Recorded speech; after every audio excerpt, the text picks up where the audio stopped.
রাত 1টা বাজে আর আমি এখনো পর্যন্ত ছাদে দাঁড়িয়ে আছি। কেন জানি আজকে আর রুমে যেতে মন চাচ্ছে না।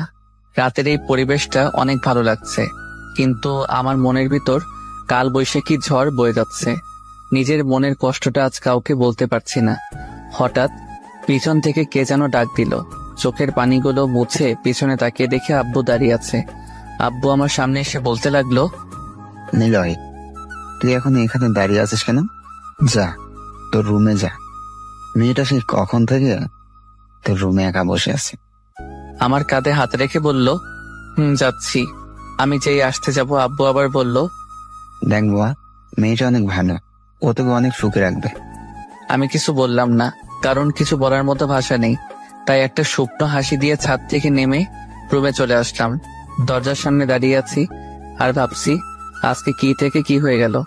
একটা দীর্ঘ নিঃশ্বাস ছেড়ে রুমের দরজা খুলে ভিতরে আসলাম। রুমের লাইট অফ করা ছিল, তাই লাইট অন করে যে খাটের দিকে তাকালাম তেমনি আমার পা কাঁপাকাঁপি শুরু হয়ে গেল।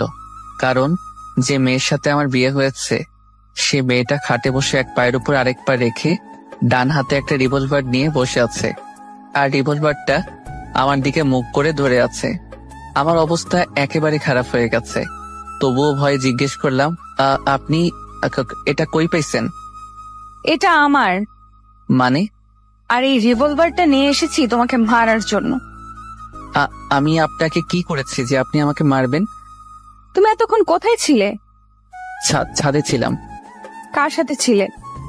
কারোর সাথে না, একা ছিলাম। আচ্ছা যাও, ফ্রেশ হয়ে আসো, ঘুমাবো। আপনি ঘুমিয়ে যান, আমার একটু কাজ আছে। ওই, তোর কি কাজ এত রাতে? হ্যাঁ, আমি বলেছি না ফ্রেশ হয়ে আসতে? তাড়াতাড়ি যা, না হলে বন্দুক দিয়ে গুলি করে তোর খুলি উড়িয়ে দেব। এত সুন্দর ঝাড়ি খেয়ে আমি এক দৌড়ে ওয়াশরুমে চলে আসলাম। ওয়াশরুমে এসে ফ্রেশ হয়ে বাইরে আসতেই দেখলাম মেয়েটা এখনো সেইভাবে বসে আছে। আমাকে দেখেই বলল, আজকে কি সেখানেই দাঁড়িয়ে থাকবে নাকি ঘুমাবেও? আমি কিছু না বলে খাট থেকে আমার বালিশটা নিয়ে ফ্লোরে যেই শুতে যাব তেমনি মেয়েটা বলল, কি ব্যাপার, তুমি নিচে শুইতেছো কেন? তাহলে কোথায় ঘুমাবো? কেন, খাটে কি জায়গা নেই? না মানে ওই, কি না মানে করছো? তাড়াতাড়ি খাটে শুয়ে পড়ো। না, আপনি উপরে শুয়ে পড়ুন, আমি নিচে শুইতে পারবো। ওই, তোকে বলছি না আমার কথার উপরে কোনো কথা বলবি না। এখন তাড়াতাড়ি খাটে এসে শুয়ে পড়ো, না হলে এইটা তো দেখছই। আমি আর কিছু না বলে খাটের উপরে উঠে একপাশে হয়ে শুয়ে পড়লাম। হঠাৎ মেয়েটা আমার হাত ধরে টেনে আমার বুকের উপরে শুয়ে পড়ল। আচ্ছা, আপনি বালিশ থাকতে আমার বুকের উপর শুইলেন কেন? এখন থেকে তোমার বুকটা আমার বালিশ, এখন থেকে এখানেই ঘুমাবো। কেন, তোমার কোনো সমস্যা আছে? না, কোনো সমস্যা নেই। কিছু সময় নিরাপত্তা পালন করে হঠাৎ আমি বললাম, আপনাকে একটা প্রশ্ন করি। বলো। আপনার নাম কি?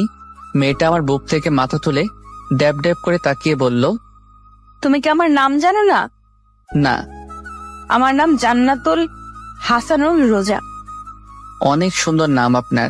আচ্ছা, আপনি আমার থেকে কয় বছরের বড় হবেন? বেশি না, 5 বছরের বড় হব। আমার থেকে 5 বছরের বড় আপনি? আচ্ছা, আপনি কি কখনো রিলেশন করেননি? না, ইসলাম ধর্মে বলা হয়েছে প্রত্যেক মেয়ের উচিত শুধু তার স্বামীকে ভালোবাসার। তাই আমি কোনো রিলেশনে জড়াইনি। আর একটা কথা, আমাকে আপনি বলবা না, তুমি করে বলবা, ঠিক আছে? এখন ঘুমাও, অনেক রাত হয়ে গেছে, সকালে উঠে আবার নামাজ পড়তে হবে। এই কথা বলে আবার বুকে মাথা রেখে শুয়ে পড়ল। রোজা আমার বুকে মাথা রেখে ঘুমিয়ে পড়ল। অল্প কিছু সময়ের মধ্যে আমিও ঘুমিয়ে পড়লাম। সকালে এমন মনে হচ্ছে কে যেন আমাকে ধাক্কা দিচ্ছে। চোখ খুলে দেখি একটা পরীর মতো দেখতে একটা মেয়ে আমার সামনে বসে আছে। আমার ঘুম যেন 1 সেকেন্ডের মধ্যে হাওয়া হয়ে গেল। হঠাৎ রোজা বলল, এই কি হলো, এমন ড্যাব ড্যাব করে কি দেখছো? না মানে, এত সকালে ডাক দিলেন কেন? এখন উঠে তাড়াতাড়ি গোসল করে মসজিদে নামাজ পড়তে যাও। এত সকালে কেউ গোসল করে নাকি? রোজা খাটের কর্নার থেকে বন্দুকটা নিয়ে আমার মাথায় ধরে বলল, কি বললি, আবার বলতো? কি? আমি কি বললাম? আমি যাচ্ছি গোসল করে নামাজ পড়তে। খাট থেকে নেমে দৌড়ে ওয়াশরুমে চলে আসলাম। ফ্রেশ হয়ে মসজিদে নামাজ পড়তে চলে আসলাম। নামাজ পড়ে মসজিদ থেকে বের হলাম। বাইরে পরিবেশটা অনেক ভালো লাগছে। আজকে অনেকদিন পর আবার ফজরের নামাজ পড়লাম। বেশি দেরি না করে বাসায় চলে আসলাম, কারণ আমার অনেক ঘুম পাচ্ছে। বাসায় এসে দেখলাম রোজা মাত্র নামাজ শেষ করলো। আমাকে দেখে বলল, তুমি একটু বসো, আমি জামাটা পাল্টে নেই, তারপর দুজনে একসাথে জগিং করতে যাব। কি? আমি কোথাও যেতে পারবো না, আমি এখন ঘুমাবো। আপনার যদি কোথাও যেতে মনে চায় আপনি যেতে পারেন। ঠিক আছে জানদো, তুমি একটু অপেক্ষা করো, আমি ড্রেস চেঞ্জ করে আসি, তারপর তোমাকে দেখছি। আমিও আর বসে না থেকে শুয়ে পড়লাম। হঠাৎ রোজা ওয়াশরুম থেকে বের হয়ে দেখলো আমি শুয়ে পড়ছি। ও আর কোনো কথা না বলে খাটের কর্নার থেকে রিভলভারটা নিয়ে আমার পেটে খোঁচা দিচ্ছে। আমি একটু বিরক্তি নিয়ে চোখ খুলে দেখি রোজা আমার সামনে বসে রিভলভার দিয়ে আমাকে খোঁচাচ্ছে। আমি এক লাফে খাট থেকে নেমে কিছুটা দূরে গিয়ে দাঁড়িয়ে বললাম, আচ্ছা আপনার সমস্যা কি? হ্যাঁ, কিছু একটা হইলে আপনি এই বন্দুকটা দেখে ভয় দেখান, আপনার সমস্যা কি বলেন তো? ফালতু মেয়ে যত সব। রোজা কিছু না বলে রুম থেকে চলে গেল। আমি বেলকনিতে চলে আসলাম। কেন জানি মনের ভিতরে খারাপ লাগতেছে। মেয়েটাকে একটু বেশি বলে ফেলেছি মনে হয়। বেলকনিতে বসে এগুলো ভাবছিলাম। হঠাৎ রোজা আমার পাশে এসে বসলো। আমি অদ্ভুত দৃষ্টিতে ওর দিকে তাকিয়ে আছি, কারণ কিছুক্ষণ আগে আমি এই মেয়েকে এত কথা বললাম, আর এই মেয়ে এখন হাসি খুশি হয়ে আমার পাশে বসে কফি খাচ্ছে। আমাকে এভাবে ওর দিকে তাকিয়ে থাকতে দেখে রোজা ওর কফির মুখটা আমার দিকে বাড়িয়ে দিল। নাও, তাড়াতাড়ি কফিটা খেয়ে নাও, না হলে ঠান্ডা হয়ে যাবে। না, আমার এখন কফি খাওয়ার মুড নেই। ওই তোরে খাইতে কইছি না, তুই আমার উপরে আবার কথা বলতেছিস কেন? না মানে? ওই কি মানে, কফি খাবি নাকি গুলি খাবি? আমি কিছু না বলে রোজার হাত থেকে কফির মগটা নিয়ে নিলাম। রোজা মুচকি এসে বলল, আমার শোনাটা। আমি কিছু না বলে কফি খাচ্ছি। হঠাৎ আমি বললাম, সরি। কিসের জন্য? না মানে কিছুক্ষণ আগে তোমার সাথে খারাপ ব্যবহার করেছিলাম, তাই সরি। না, আমি কিছুই মনে করিনি। কি অদ্ভুত মেয়ে, এত জোরে ধমক দিলাম আর এই মেয়ে বলছে কিছুই না। রোজা আমার সাথে চেপে বসলো। আমি যে উঠতে যাব তেমনি রোজা আমাকে টান মেরে বসিয়ে বলল, ওই কোথায় যাচ্ছ? রুমে। না, রুমে যাওয়ার কোনো প্রয়োজন নেই, এখানেই বসে থাকো। দেখো সকালের পরিবেশটা কত সুন্দর। আমি এক মনে রোজার দিকে তাকিয়ে আছি। এই মেয়েটা অনেক অদ্ভুত, আবার মায়াবীও। মাত্র কালকে দেখা হলো, আর এমন দেখাচ্ছে যে সে আমাকে আরো অনেক বছর আগে থেকে ভালোবাসে। ডাইনিং টেবিলে বসে আছি, আম্মু আর রোজা রান্নাঘরে কাজ করছে। আব্বু, তোমরা আমার সাথে এমন করলে কেন? আব্বু আর নেহা চোখ বড় বড় করে তাকিয়ে আছে। হঠাৎ আব্বু বলল, আমরা আবার তোর সাথে কি করলাম? কিছু জানো না তাই না? আরে কি হয়েছে বলবি তো? তোমরা আমার থেকে 5 বছর বড়। এক মেয়েকে আমার সাথে বিয়ে দিয়েছো, কেন করলে আমার সাথে এমন? শোন নীল, বাবা মা সন্তানের জন্য যা করে তা ভালোর জন্য করে। দেখিস তুইও রোজার সাথে সুখী থাকবি। আব্বু, আমি আরেকজনকে ভালোবাসি, আর আমি এই বিয়ে মানি না। ভাইয়া, কি বলছিস তুই? পাগল হয়ে গেলি নাকি? দেখো নীল, বিয়ে কোনো ছেলে খেলা না, বুঝলে? রোজ এখন থেকে তোমার বউ, এটা ভুলে যেও না। আমি এই বিয়ে মানি না, আর আমি বললাম তো আমি আরেকজনকে ভালোবাসি। তুমি যে মেয়েকে ভালোবাসো সেই মেয়ে একটা বাজে মেয়ে। রাস্তায় রাস্তায় ছেলেদের সাথে চলাফেরা করে, ও তোমাকে নিয়ে খেলছে। আর আমি কিছু বলতে যাব ঠিক সে সময় আম্মু আর রোজা রান্নাঘর থেকে নাস্তা তৈরি করে নিয়ে আসলো। রোজা এসে আমার পাশে বসলো। সবাই একসাথে নাস্তা খাওয়া শুরু করলাম। সবাই কথা বলতেছে, কিন্তু আমি কোনো কথা বলতেছি না, কারণ আমার তাদের সাথে কথা বলার কোনো মুড নাই। তাই আমি আমার মতো খেয়ে বাইরে চলে আসলাম। আমি আড্ডাখানে আসতেই আমার বন্ধুরা নাইম, তানভীর, সাকিব চায়ের দোকানে বসে আছে। ওদের সামনে আসতেই, কিরে, কালকে আমাদের কিছু না বলেই ভার্সিটি থেকে এইভাবে চলে আসছিলি কেন? না মানে পরিবারের একটু সমস্যা হয়েছিল তাই আর কি। আচ্ছা, রিয়ার সাথে কি তোর কোনো কথা হয় নাই? কাল থেকে ও আমাদের কল দিচ্ছে তোর কথা জিজ্ঞেস করার জন্য, আর আমরাও তোকে কল দিলাম, কিন্তু তোর ফোন বন্ধ দেখাচ্ছে। কালকে রাগের মাথায় মোবাইল ভেঙে ফেলেছিলাম। না মানে মোবাইলে চার্জ ছিল না হয়তো। আচ্ছা আগে এটা বল, তোরা আজকে আমাকে এত কথা জিজ্ঞেস করছিস কেন? না মানে তুই তো কোনোদিন এমন করিসনি তাই। আচ্ছা বাদ দে, ওদের সাথে আর কিছু সময় আড্ডা দিতে দিতে দুপুর হয়ে গেল। জোহর নামাজ পড়ে বাসায় আসলাম। বাসায় আসতেই আমি আমার মোবাইলটা খুঁজতেছি, কিন্তু কোনো জায়গায় পাইনি। শেষমেশ আর না পেরে নেহার রুমে আসলাম। নেহার রুমে এসে দেখি ও পড়তেছে। আমি ওর রুমের ভিতরে ঢুকে ওর সামনে গিয়ে ওর মাথায় আস্তে একটা থাপ্পড় মারলাম। নেহা পড়া বাদ দিয়ে রাগী লোক নিয়ে আমার দিকে তাকালো। কি চাই? কালকে যে আমি আমার মোবাইলটা ভেঙেছিলাম ওটা তো কালকে আমার রুমে ছিল, কিন্তু এখন পাচ্ছি না। বল না, তুই কি কিছু জানিস নাকি? বললে আমি কি পাবো? তোর কি লাগবো? বেশি কিছু না, বিকেলে ঘুরতে নিয়ে যেতে হবে। ঠিক আছে, এখন বল। ভাবির কাছে। আর তোর ভাবি এখন কোথায়? রান্না করে। আমি আর কিছু না বলে রান্নাঘরের সামনে চলে আসলাম। রান্নাঘরের সামনে এসে দেখি রোজা একটাই রান্না করছে। আমি রান্নাঘরে ঢুকে পড়লাম। কেমনে যেন রোজা রান্নাঘরে কারো উপস্থিতি টের পেয়ে তাড়াতাড়ি পিছনে করে তাকালো। রোজা আমাকে দেখে বলল, সকাল থেকে এই পর্যন্ত কোথায় ছিলে? বন্ধুদের সাথে। নামাজ পড়ছিলা? আমার একটা কথা ছিল। বলো। আমার মোবাইলটা কোথায়? বলবো, তার আগে আমার একটা শর্ত আছে। বলো। কি? আমাকে এখন পেছন থেকে জড়িয়ে ধরো, তাহলে বলবো। কি পাগল হয়ে গিয়েছো নাকি? যত তাড়াতাড়ি ধরবে তত তাড়াতাড়ি মোবাইল পেয়ে যাবে। আমি পারবো না, অন্য কিছু বলো। তোমার ইচ্ছে, না ধরলে নাই, আমার কিচ্ছু যায় আসে না। কেউ এসে গেলে খারাপ হয়ে যাবে। ওই কে কি বললো? হ্যাঁ, তুই কি অন্য কোনো মেয়েকে জড়িয়ে ধরবি যে কেউ দেখলে খারাপ ভাববে? এখন চুপচাপ দাঁড়িয়ে না থেকে তুই তোর কাজ কর, না হলে চিৎকার করে সবাইকে বলবো তুই আমাকে নির্যাতন করছিস।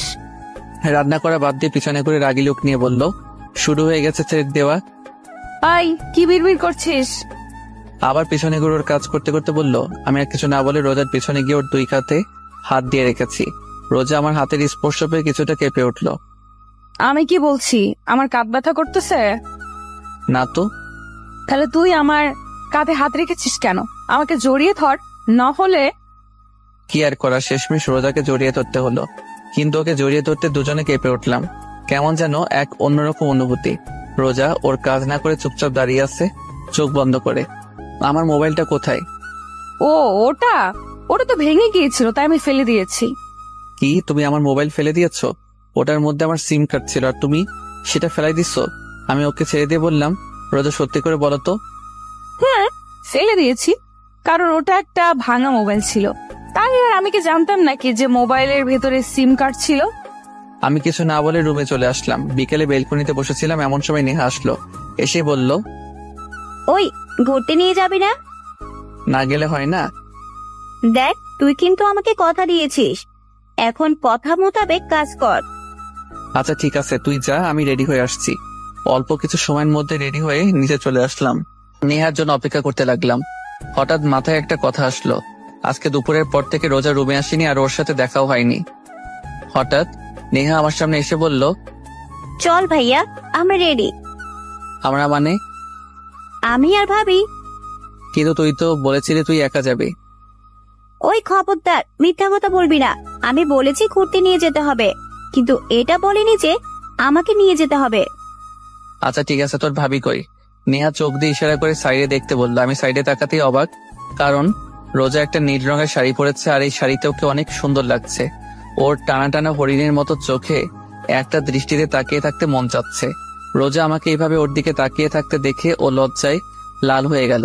আমার দুজনের অবস্থা দেখে নেহা বলল, ওই আজকে কি তোমরা যাইবা নাকি এখানে একজন আরেকজনের দিকে তাকায় থাকবা? নেহার কথা শুনে আমাদের দুজনের ঘোর কাটলো। চলো। আমি গাড়ি ড্রাইভ করছি, আর পিছনে রোজা আর নেহা কথা বলেই যাচ্ছে। থামার কোনো নামই নেই। ওদের কথা শুনে মন চাচ্ছে গাড়ি থেকে লাফ দিই। হঠাৎ নেহা বলল, ভাইয়া, ওই দোকানদারটার সামনে গাড়ি থামা। কেন? ফুচকা খাবো তাই। এখন কথা কম বলে গাড়ি থামা। দোকানটার সামনে গাড়ি থামাতে রোজা আর নেহা গাড়ি থেকে হাওয়া বাইরে তাকিয়ে দেখি ওরা দোকানের দিকে হাঁটা দিচ্ছে। কি আর করার, ওদের পিছে পিছে যেতে হলো।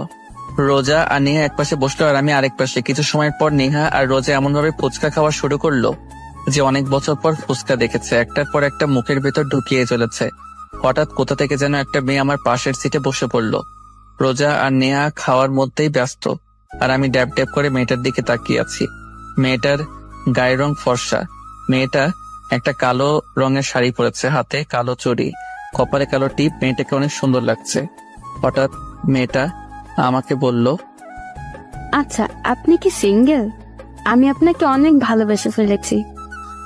আমি রোজা নেহার দিকে তাকিয়ে দেখি নেহা ফুচকা না খেয়ে ড্যাব ড্যাব করে মেয়েটার দিকে তাকিয়ে আছে, কিন্তু রোজা চুপচাপ ফুচকা খেয়ে যাচ্ছে। আমি পুরো অবাক হয়ে গেলাম। স্ত্রীর সামনে নিজের স্বামীকে অন্য মেয়ে প্রপোজ করছে, আর এই মেয়ে কোনো কিছু না করে ফুচকা খাচ্ছে। কি অদ্ভুত মেয়ে। মেয়েটা আবার বলতে শুরু করলো, আসলে আপনাকে আমার অনেক ভালো লেগেছে, তাই জিজ্ঞেস করলাম। আচ্ছা, আপনার নাম্বারটা দিতে মেয়েটা আর কিছু না বলে হঠাৎ উঠে এক দৌড়ে দোকানের ভেতর থেকে বের হয়ে গেল। আমি মেয়েটার কাণ্ড দেখে অবাক হয়ে গেলাম। এমন ভাবে দৌড় দিল যে কোনো ভূত দেখেছে। আমি নেহার দিকে তাকিয়ে দেখি ও রোজার দিকে তাকিয়ে আছে।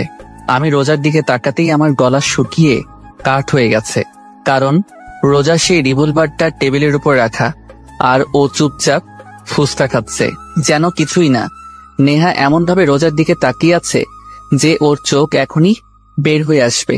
আমি কাপা কাপা কণ্ঠে বললাম, এটা এখানে কোথা থেকে আসলো? ভাবি তার ব্যাগ থেকে বের করলো। রোজা নেহার আর আমার অবস্থা দেখে হেসে উঠল। নেহার কানে কানে কি যেন বলল। হঠাৎ নেহা চিৎকার করে বলে উঠল, সিরিয়াসলি? ও জানে না। বলেই ওরা দুজন আমাকে দেখে হেসে গড়াগড়ি খাচ্ছে। আমার অবস্থা খারাপ। তাড়াতাড়ি করে এক গ্লাস পানি খেলাম, বিল দিয়ে এসে গাড়িতে বসলাম। আমি গাড়ি ড্রাইভ করছি, আর ওরা দুজন কি নিয়ে যেন হাসাহাসি খাচ্ছে। আচ্ছা, তুমি কি সবসময় তোমার সাথে এই রিভলভারটা নিয়ে চলাফেরা করো? ভয় করে না? যেমন? যদি কোনোদিন তোমার কাছে বন্দুক দেখে পুলিশ তোমাকে ধরে নিয়ে যায়? আমার কথা শুনে ওরা দুজন আবার হাসতে হাসতে গড়াগড়ি খাচ্ছে। আরো কিছু সময় ঘোরাঘুরি করে রাতে বাসায় আসলাম। রাতে রোজা ওয়াশরুমে গেছে। এই সুযোগে আমি রুমে থেকে বের হয়ে নেহার রুমের সামনে আসলাম। ওর রুমে এসে দেখি ও মোবাইল চালাচ্ছে। নেহা আমাকে ওর রুমে দেখে মোবাইল চালানোর বাদ দিয়ে বলল, ভাইয়া তুই কিছু বলবি? তোকে একটা কথা জিজ্ঞেস করার ছিল। বল। তোর ভাবি ওই সময় তোর কানে কানে কি বলছিল? সেটা তো বলা যাবে না। কেন? এটা ভাবি আর আমার সিক্রেট, তাই তোকে বলা যাবে না। আর অন্যের পার্সোনাল ব্যাপার জানতে তো লজ্জা করে না? নেহার কথা শুনে আমি আহত দৃষ্টিতে ওর দিকে তাকিয়ে আছি। আমার বোন মির্জাফর আর আমি জানতাম না। হঠাৎ পিছন থেকে রোজা বলে উঠল, একদম ঠিক কথা বলেছ নেহা। বলেই নেহার পাশে গিয়ে দাঁড়ালো। আমি রোজার দিকে রাগে দৃষ্টিতে তাকালাম, আর কিছু না বলে রুম থেকে বের হয়ে ছাদে গিয়ে দাঁড়ালাম। কিছু সময় পর রোজাও আমার পাশে এসে দাঁড়ালো। আমি রোজার দিকে তাকিয়ে আছি। ওকে অনেক মায়াবী লাগছে। মেয়েটাকে বোঝা প্রচুর মুশকিল। এমন মনে হয় মেয়েটার মনে অনেক রহস্য লুকানো। হঠাৎ রোজা বলল, রাতের এই পরিবেশটা অনেক ভালো লাগে, তাই না? রোজার দিকে তাকিয়ে বললাম, জানো, আমার একটা ফ্রেন্ড ছিল, ওর সাথে সবকিছু শেয়ার করতাম। প্রতিদিন রাতে ওর সাথে ছাদে বসে অনেক আড্ডা দিতাম। ওকে ছাড়া আমার একদিনও ভালো লাগতো না।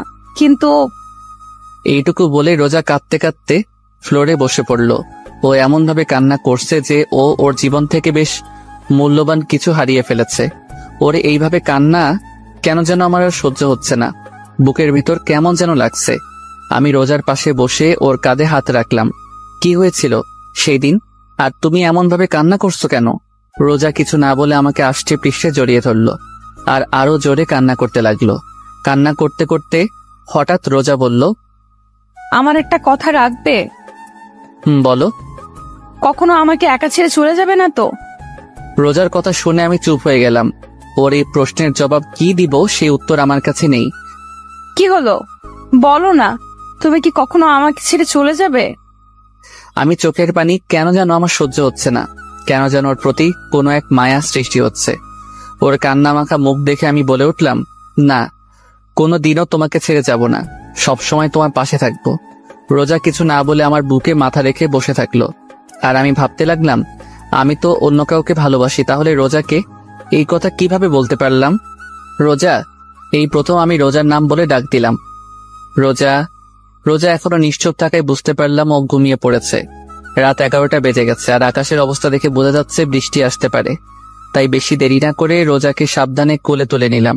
ছাদ থেকে নেমে রুমে যাচ্ছি, এমন সময় আমাদের সামনে নেহা এসে হাজির। তো এত রাতে কোথা থেকে আসা হলো? হুম হুম চুপ, আসতে বলো, রোজা ঘুমিয়ে পড়েছে। ও, তুই কি করছিস? এত রোমান্টিক একটা সময়, ভাবি তোর কোলে একটা ছবি তুলে নেই। নেহার ছবি তোলা হয়ে গেলে আমরা রুমে চলে আসলাম। রোজাকে বিছানায় শুয়ে দিলাম। আমি ওর অপর পাশে শুয়ে পড়লাম, রোজার দিকে মুখ করে। ঘুমন্ত অবস্থায় রোজাকে অনেক মায়াবতী লাগছে। কান্না করার ফলে ওর দু চোখ ফুলে গেছে, নাক লাল হয়ে গেছে। ওকে দেখে আমার এক অন্যরকম অনুভূতি কাজ করছে। কেন যেন এখন আর রিয়ার কথা মনে পড়ছে না। মন চাচ্ছে রোজার সাথেই থাকি সব সময়। এইসব ভাবতে ভাবতে কখন যে ঘুমিয়ে পড়লাম মনে নেই। সকালে ঘুম থেকে উঠে দেখলাম রোজা আমার বুকের উপরে মাথা রেখে গুটিসুটি মেরে শুয়ে আছে। রোজাকে বুকের উপর থেকে সরিয়ে একপাশে শুয়ে দিলাম। আমি উঠে ওয়াশরুমে চলে আসলাম। কিছু সময় পর ফ্রেশ হয়ে নিচে আসলাম। কি রে, রোজা কোথায়? ও ঘুমাচ্ছে। ও, তুই এখন কি ভার্সিটিতে যাবা? হ্যাঁ, নেহা কি যাবে না? নেহা তো ওর ফ্রেন্ডদের সাথে চলে গেছে। ও, কিছু সময় পর ভার্সিটির উদ্দেশ্যে রওনা দিলাম। কিছু সময়ের মধ্যে ভার্সিটি পৌঁছে গেলাম। ভার্সিটির ভিতর ঢুকতেই কোথা থেকে যেন রিয়া দৌড়ে এসে আমাকে জড়িয়ে ধরলো আর বলতে লাগলো, ওই কালকে কোথায় ছিলে আর তোমার মোবাইল বন্ধ কেন? রিয়ার এইভাবে জড়িয়ে ধরা আমার কেন যেন ভালো লাগছে না। ওকে এক ঝটকায় নিজের থেকে ছাড়িয়ে নিয়ে বললাম, একটু প্রবলেম হয়েছিল তাই আর কি। তো আমি কি কিছু হেল্প করতে পারবো নাকি? না, দরকার নেই, এখন চলো ক্লাসে যাই। না, আজকে গল্প করবো, চলো। না, আমার এখন গল্প করার কোনো মুড নেই। না, তোমাকে বলছি না, এখন গল্প করবো, চলো। আমি রিয়ার হাত থেকে আমার হাত এক টান দিয়ে ছাড়িয়ে নিয়ে বললাম, এত বায়না করো কেন? আমি বললাম না আমার এখন তোমার সাথে গল্প করার মুড নেই? সরি। রিয়া কিছু না বলে সেখান থেকে চলে গেল। আর আমি ভাবতে লাগলাম আজ এই প্রথম আমি রিয়ার সাথে এমন ব্যবহার করলাম, কিন্তু কেন করলাম তা অজানা। অনেক সময় খোঁজার পর এক ক্যাম্পাসের এক কোনো আম গাছের নিচে বসে আছে। আমি রিয়ার সামনে গিয়ে দাঁড়ালাম। অনেকক্ষণ হয়ে গেল কিন্তু রিয়া এখনো পর্যন্ত নিচের দিকে তাকিয়ে আছে। আমি আর না পেরে রিয়ার সামনে বসে পড়লাম। সরি বললাম তো। আমার আপনার সরি লাগবে না, আপনি এখন আসতে পারেন। না, আমি এখন আমার জানের সাথে গল্প করব। দরকার নেই আপনার গল্প। আমি রিয়ার পাশে বসে রিয়ার মাথা ধরে আমার কাঁধে রাখলাম। রিয়া আমার কাঁধে মাথা রেখে চুপচাপ বসে আছে। এখন কি কোনো কথা না বলার প্রতিজ্ঞা করেছো? হুম। ঠিক আছে, আমি কোনো কথা বলবো না। আমার সোনাটা কি রাগ করেছে? রিয়ার মুখের কথা শুনে আমার রোজার কথা মনে পড়ে গেল। ওই মেয়ে এখন কি যেন করছে। হঠাৎ রিয়া হালকা ধাক্কা দিয়ে বলল, কি হলো, কি ভাবছো? না কিছু, রিয়ার সাথে গল্প করছি। হঠাৎ ক্যাম্পাসে পুলিশের গাড়ি ঢুকলো। ক্যাম্পাসের সবাই গাড়ির দিকে তাকিয়ে আছে। হঠাৎ পুলিশের গাড়ির ভিতর থেকে একজন লোক বের হয়ে আমাদের দিকে আসতে লাগলো। আমি আর রিয়া কিছুটা ভয় পেয়ে গেলাম। লোকটা সামনে এসে বলল, আপনাকে ম্যাডাম ডেকেছে। আমি কি করেছি যে আপনার ম্যাডাম আমাকে ডেকেছে? সেটা না হয় ম্যাডামের কাছ থেকেই শুনে নিয়েন। বলে আমার হাত ধরে টেনে নিয়ে যেতে লাগলো যেন আমি কোনো আসামি। পুরো ক্যাম্পাসের সবাই আমার দিকে তাকিয়ে আছে আর ভয়ে আমার গলা শুকিয়ে কাট, হার্টবিট কয়েক গুণ গতিতে লাফাতে লাগলো। লোকটা পুলিশের গাড়ির সামনে এসে বলল, ম্যাম, নিয়ে এসেছি। গাড়ির ভিতরে যে বসেছিল তাকে বলল। আপনি এখন যেতে পারেন। লোকটা চলে গেল। গাড়ির ভিতরে যে মেয়েটা বসেছিল তাকে দেখে আমার মাথায় আকাশ ভেঙে পড়ল। আমার গলা দিয়ে কোনো কথা বের হচ্ছে না। তারপরেও কাপা কাপা গলায় বললাম, তুমি? তো এখানে কি অন্য কেউ থাকার কথা ছিল নাকি? পুলিশ থাকার কথা। তুমি গাঁজা টাজা খাইছো নাকি? না, কেন? তাহলে তুমি কি আমার শরীরে পুলিশের ইউনিফর্ম পরা তাকে দেখো না? তাহলে তুমি কি আসলেই পুলিশ? কোন পোস্টে? ওসি। আচ্ছা, তুমি কি এখন গোয়েন্দাদের মতো শুধু প্রশ্নই করে যাবে নাকি গাড়িতে উঠে বসবে?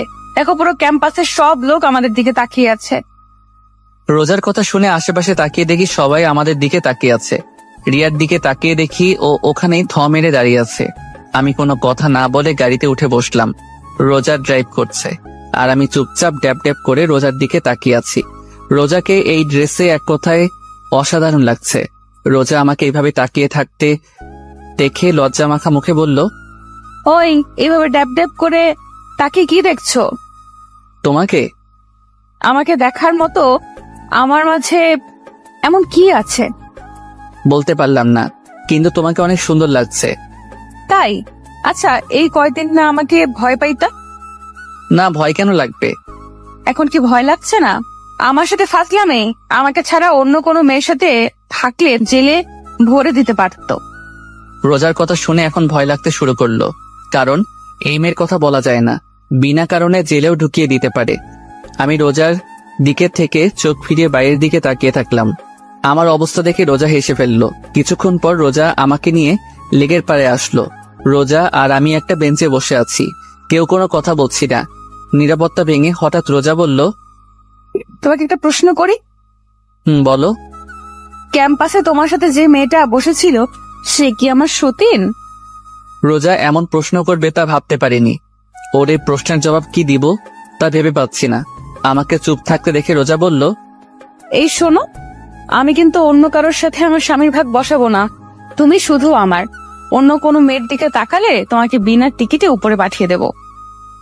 বুঝেছি। আচ্ছা, একটা প্রশ্ন করি। বলো। তুমি জানলে কিভাবে যে ওই মেয়ের সাথে আমার কিছু চলছে? আমাদের বিয়ের আগে আব্বু বলেছিল তুমি একটা মেয়েকে ভালোবাসো, আর সেই মেয়ে নাকি তোমার সাথে খেলা করেছে। আর আজকে তুমি আর ওই মেয়ে ক্যাম্পাসে একবার কর্নারে বসেছিলে, তাই আমার আর বুঝতে বাকি রইল না এটাই সেই মেয়ে। রোজা এক নিঃশ্বাসে বলল, তো তোমার কি আমার উপর কোনো রাগ বা কষ্ট নেই? রাগ বা কষ্ট থাকবে কেন? এই যে তোমার স্বামী যে অন্য মেয়ের সাথে বসেছিল, রোজার মনের কথা জানার জন্য বললাম। আমি কি মানুষ নাকি যে আমার কষ্ট থাকবে? এখন চলো, এখানে ভালো লাগছে না। বলেই রোজা সেখান থেকে উঠে গাড়িতে গিয়ে বসলো। রোজার আচরণ দেখে বুঝলাম ও অনেক কষ্ট পেয়েছে। কেন যেন এই মেয়েকে বুঝতে পারছি না, পুরো অদ্ভুত একটা মেয়ে। আমি গিয়ে রোজার পাশে বসলাম। রোজা কিছু না বলে চুপচাপ ড্রাইভ করতে লাগলো। আমার নিজের ভিতর কেমন যেন একটা গিল্টি ফিল হতে লাগলো। রোজাকে কি বলবো তা খুঁজে পাচ্ছি না। হঠাৎ রোজা একটা মলের সামনে গাড়ি থামিয়ে বলল, নামো। আমরা এখানে কেন এসেছি? ওই, তুই নামবি নাকি অন্য কোনো পদক্ষেপ নিব?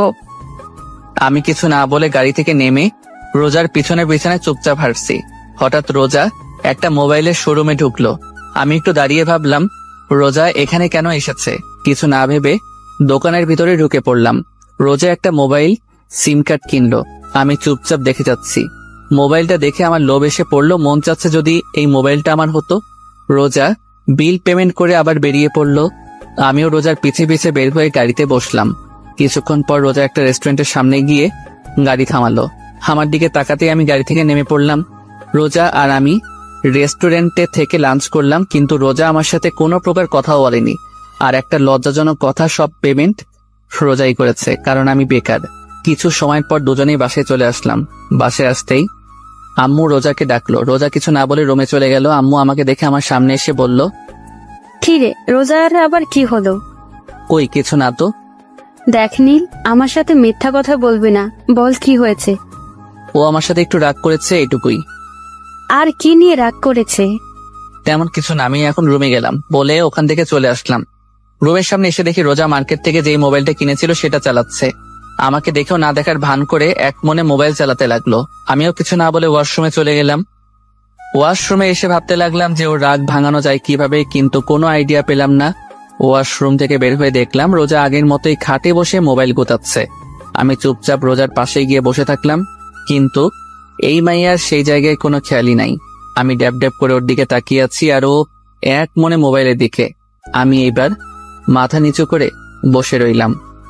হঠাৎ রোজা আমার দিকে ঘুরে বসে একটা মোবাইল বাড়িয়ে দিল। আমি ড্যাব ড্যাব করে ওর দিকে তাকিয়ে আছি। আমাকে এইভাবে তাকিয়ে থাকতে দেখেও বলল, এইভাবে তাকানোর কিছুই নেই, তোমার মোবাইল নেই সেজন্য এটা তোমাকে দিলাম। রোজার দিকে তাকিয়ে মনে মনে বললাম, কিপটুস কিপটা, ও আমাকে ওর পুরনো মোবাইলটা ধরিয়ে দিল।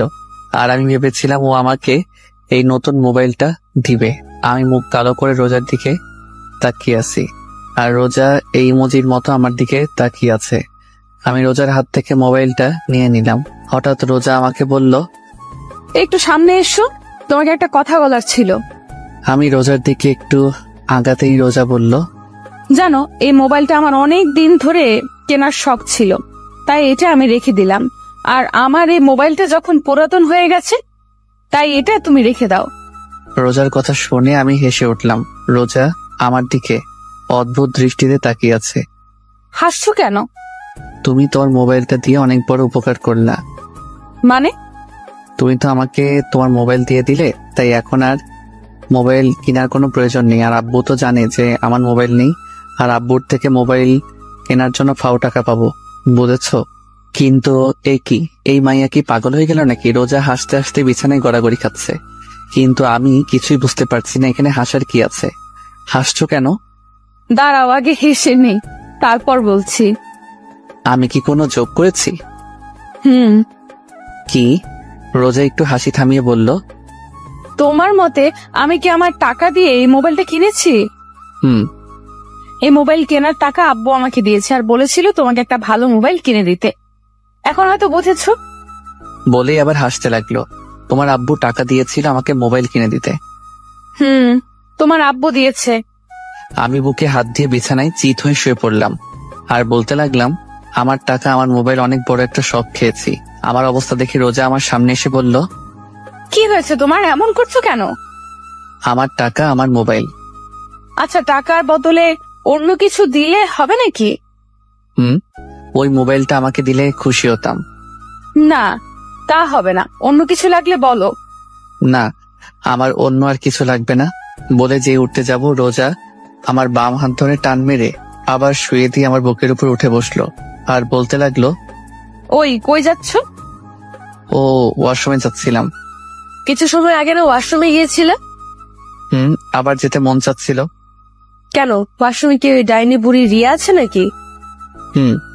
কি বললি, আবার বলতো। না মানে কি না মানে বলছিস, ভালো মতো বল। আমি যেই কিছু বলতে যাব তার আগেই রোজা ওর মুখ আমার মুখের সামনে নিয়ে আসলো। রোজার নিঃশ্বাস আমার মুখে পড়ছে আর আমার নিঃশ্বাস রোজার মুখে। রোজা কিছুটা কেঁপে উঠল। ও এক দৃষ্টিতে আমার চোখের দিকে তাকিয়ে আছে। আমি চোখ সরিয়ে নিলাম। যেই রোজাকে সরাতে যাব তার আগেই রোজা আমার ঠোঁটের ওইতে নিয়ে নিল। প্রায় 6 মিনিট পাগলের মতো কিস করার পর হঠাৎ আমার নিঃশ্বাস বন্ধ হয়ে যাচ্ছে, তাই রোজাকে ধাক্কা দিয়ে সরিয়ে ফেললাম। দুজনেই হাঁপাতে লাগলাম। রোজা বলল, ওই তুমি আমাকে সরালে কেন? এমন পাগলের মতো কেউ কাউকে কিস করে? আর একটু হলেই তো মরে গিয়েছিলাম। আমার স্বামীকে আমি মেরে ফেলবো, কিস করবো, তাতে তোমার কি? আচ্ছা, তোমার কি লজ্জা করে না? কেন লজ্জা করবে? তোমার থেকে বয়সে একটা ছোট ছেলেকে কিস করতে। আর এই বয়সে কম ছেলেটা আমার স্বামী, তাই আমার যা মন চাইবে আমি তাই করব। বলেই রোজা চলে গেল আর আমি ছাদে চলে আসলাম। ছাদে এক কর্নারে দাঁড়িয়ে ভাবতে লাগলাম, এখন মনে হচ্ছে রোজার জন্য আমার মনে ভালোবাসা জন্ম নিয়েছে। ওর এই পাগলামোগুলো কেন যেন ভালো লাগছে। তাহলে কি আমি রোজাকে ভালোবেসে ফেলেছি? কিন্তু আমি তো রিয়াকে ভালোবাসি। রাতে সবার সাথে খাওয়া দাওয়া করে রুমে এসে খাটে বসে রোজার দেওয়া মোবাইলটা হাতে নিয়ে দেখতে লাগলাম আর ভাবছি মোবাইলটা চালু করব নাকি। বেশি কিছু না ভেবে মোবাইলটা অন করলাম। মোবাইলের ওয়ালপেপার দেখে আমি একটু অবাক হলাম, কারণ সেদিন রাতে নেহা আমার আর রোজার যে ছবিটা তুলেছিল সেটা দিয়ে রেখে, তার মানে সেই রাতের ঘটনা রোজা নেহার থেকে শুনেছে।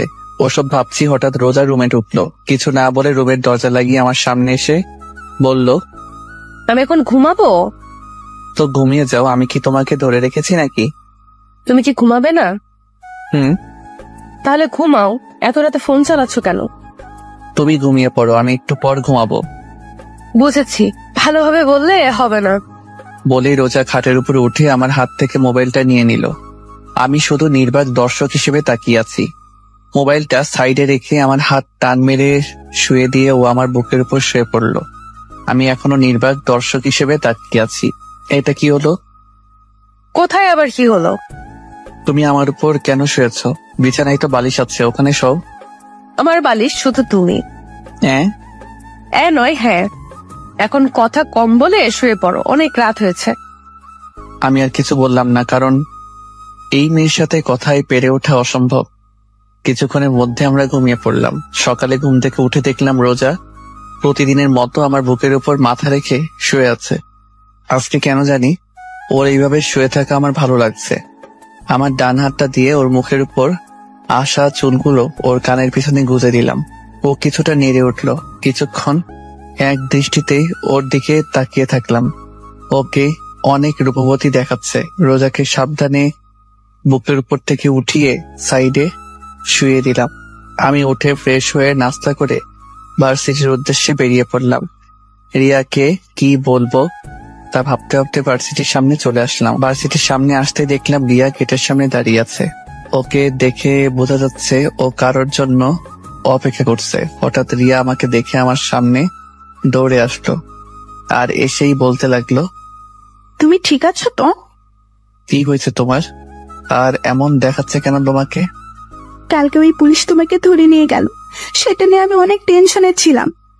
ও, ওটা আমার এক পরিচিত কাজিন ছিল। ও, আমি তো ভয় পেয়ে গেছিলাম। আচ্ছা এটা বলো, এখানে কার জন্য অপেক্ষা করছিলে? তোমার জন্য অপেক্ষা করছিলাম। কেন? আজকে সারাদিন তোমাকে নিয়ে ঘুরবো। তাই? হ্যাঁ। তো কোথায় যাইবা এখন? লেকের পাড়ে যাবো, চলো। ঠিক আছে চলো। আমি আর রিয়া রিক্সায় উঠলাম। রিক্সা চলছে তার আপন গতিতে। রিয়া আমার এক হাত ঝাপটে ধরে বসছে। ওর এইভাবে আমার হাত ধরে থাকা কেন জানি ভালো লাগছে না। কিছু সময়ের মধ্যে লেকের পাড়ে এসে পড়লাম। রিক্সা ভাড়া মিটিয়ে আমি আর রিয়া পাশাপাশি হাঁটছি। হঠাৎ রিয়া বলল, চলো ওখানে বসি। ঠিক আছে। রিয়ার আর আমি পাশাপাশি বসলাম। অনেক সময় হয়ে গেল কিন্তু দুজনেই চুপচাপ বসে আছি। কিছু সময় পর হঠাৎ রিয়া বলল, একটা কথা জিজ্ঞেস করার ছিল। বলো, কি জিজ্ঞাসা করতে চাও? সত্যি কথা বলবে তো? বলো, কি এমন কথা? তুমি কি আমার থেকে কিছু লুকাচ্ছ? আমি রিয়ার কথার উত্তর কি দিব সেটা ভাবছি। ওকে কি সত্যিটা বলে দিব নাকি? আমাকে চুপ থাকতে দেখে রিয়া বলল, কি হলো, কি ভাবছো? না কিছু না। তুমি কি বলছিলে? আমি বলছিলাম যে তুমি কি আমার থেকে কিছু লুকাচ্ছ? না মানে আমি আবার তোমার থেকে কি লুকাবো? না মানে তুমি কিছুটা বদলে গেছো, আগের মতো আর নেই। আমি আগের মতোই আছি। আচ্ছা বাদ দাও এই টফি। দুজনে আবার চুপ হয়ে গেলাম, কেউ কোনো কথা বলছি না। আবার কিছু সময় পার হয়ে গেল। হঠাৎ আমার মোবাইলে কল আসলো। মোবাইলের স্ক্রিনে তাকিয়ে দেখি আননোন নাম্বার থেকে কল আসছে। আমি তো এই সিম কার্ডের নাম্বারে কাউকে দেইনি, তাহলে কে কল দিল? এইসব ভাবতে ভাবতে কলটা কেটে গেল। এটা দেখে রিয়া বলল, কি ব্যাপার, কলটা ধরলে না কেন? আমি কিছু বলতে যাব তার আগে আবার কল আসলো সেই একই নাম্বার থেকে।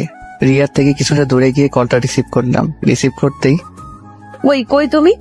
কে আপনি আর কাকে কল দিয়েছেন? ওই আমি রোজা। রোজা? আমি এখন কই তুমি? আমি তো এখন ভার্সিটিতে আছি। সত্যি তো? হুম। ঠিক আছে বাই। রোজা কলটা কেটে দিল। রোজার গলার আওয়াজ শুনে মনে হলো ও কান্না করছে। হঠাৎ রিয়া আমার পাশে এসে দাঁড়ালো। কি ব্যাপার, কে কল করেছিল? আব্বু। কি বললো? আরে তেমন কিছু না, এমনি কল দিয়েছিল। তুমি আমার থেকে কিছু লুকাচ্ছ না তো? আরে বাবা, আমি আবার কি লুকাবো। আচ্ছা এখন কি খাবে বলো? চলো ফুচকা খাবো। ঠিক আছে চলো। তারপর রিয়া আর আমি ফুচকার দোকানে ঢুকলাম। রিয়া ফুচকা খাচ্ছে আর মাঝে মাঝে আমার মুখে একটা ফুচকা তুলে দিচ্ছে। ওর সাথে সময় কাটাতে আমার অনেক ভালো লাগে, কিন্তু আজকে কেন যেন ভালো লাগছে না। মনে শুধু রোজার কথাই মনে পড়ছে। হঠাৎ মনে পড়লো এতক্ষণে তো ভার্সিটির সময় শেষ। হঠাৎ আমার মোবাইলে আবার কার যেন কল আসলো। পকেট থেকে মোবাইলটা বের করে স্ক্রিনে তাকিয়ে দেখি রোজা আবার কল করেছে। কিছু না ভেবে কলটা কেটে দিলাম। কলটা কেটে দিয়ে রিয়াকে বললাম, রিয়া আমার এখন যেতে হবে, একটা জরুরি কাজ আছে। না, আজকে আমরা সারাদিন ঘুরবো, তোমাকে আজকে সারাদিন আমার সাথে থাকতে হবে। রিয়া প্লিজ বোঝার চেষ্টা করো, আমার এখন যেতে হবে। রিয়া হালকা কেঁপে উঠলো, কারণ আমি কখনো ওর সাথে এভাবে কথা বলিনি। আচ্ছা ঠিক আছে যাও। আর সরি। আমি বুঝতে পারলাম ওর সাথে এমন ভাবে কথা বলা ঠিক হয়নি। আমি রিয়াকে বুকের সাথে জড়িয়ে ধরে বললাম, সরি প্লিজ, কষ্ট পেও না, একটু রাগ উঠে গিয়েছিল। প্লিজ সোনা, কথা বলো প্লিজ। তুমি বদলে গিয়েছ, তুমি আর আগের মতো নেই। বলেই রিয়া সেখান থেকে চলে গেল। আমি বিল পেমেন্ট করে দোকান থেকে বের হয়ে আসলাম। রাস্তায় এসে দাঁড়িয়ে আছি, নিজের উপর প্রচুর রাগ হচ্ছে, কিন্তু কারণ খুঁজে পাচ্ছি না। হঠাৎ আবার মোবাইলে রোজার কল আসলো। আমি কল রিসিভ করেই বললাম, আচ্ছা কি সমস্যা আপনার বলেন তো। মানে? এত কল করছেন কেন?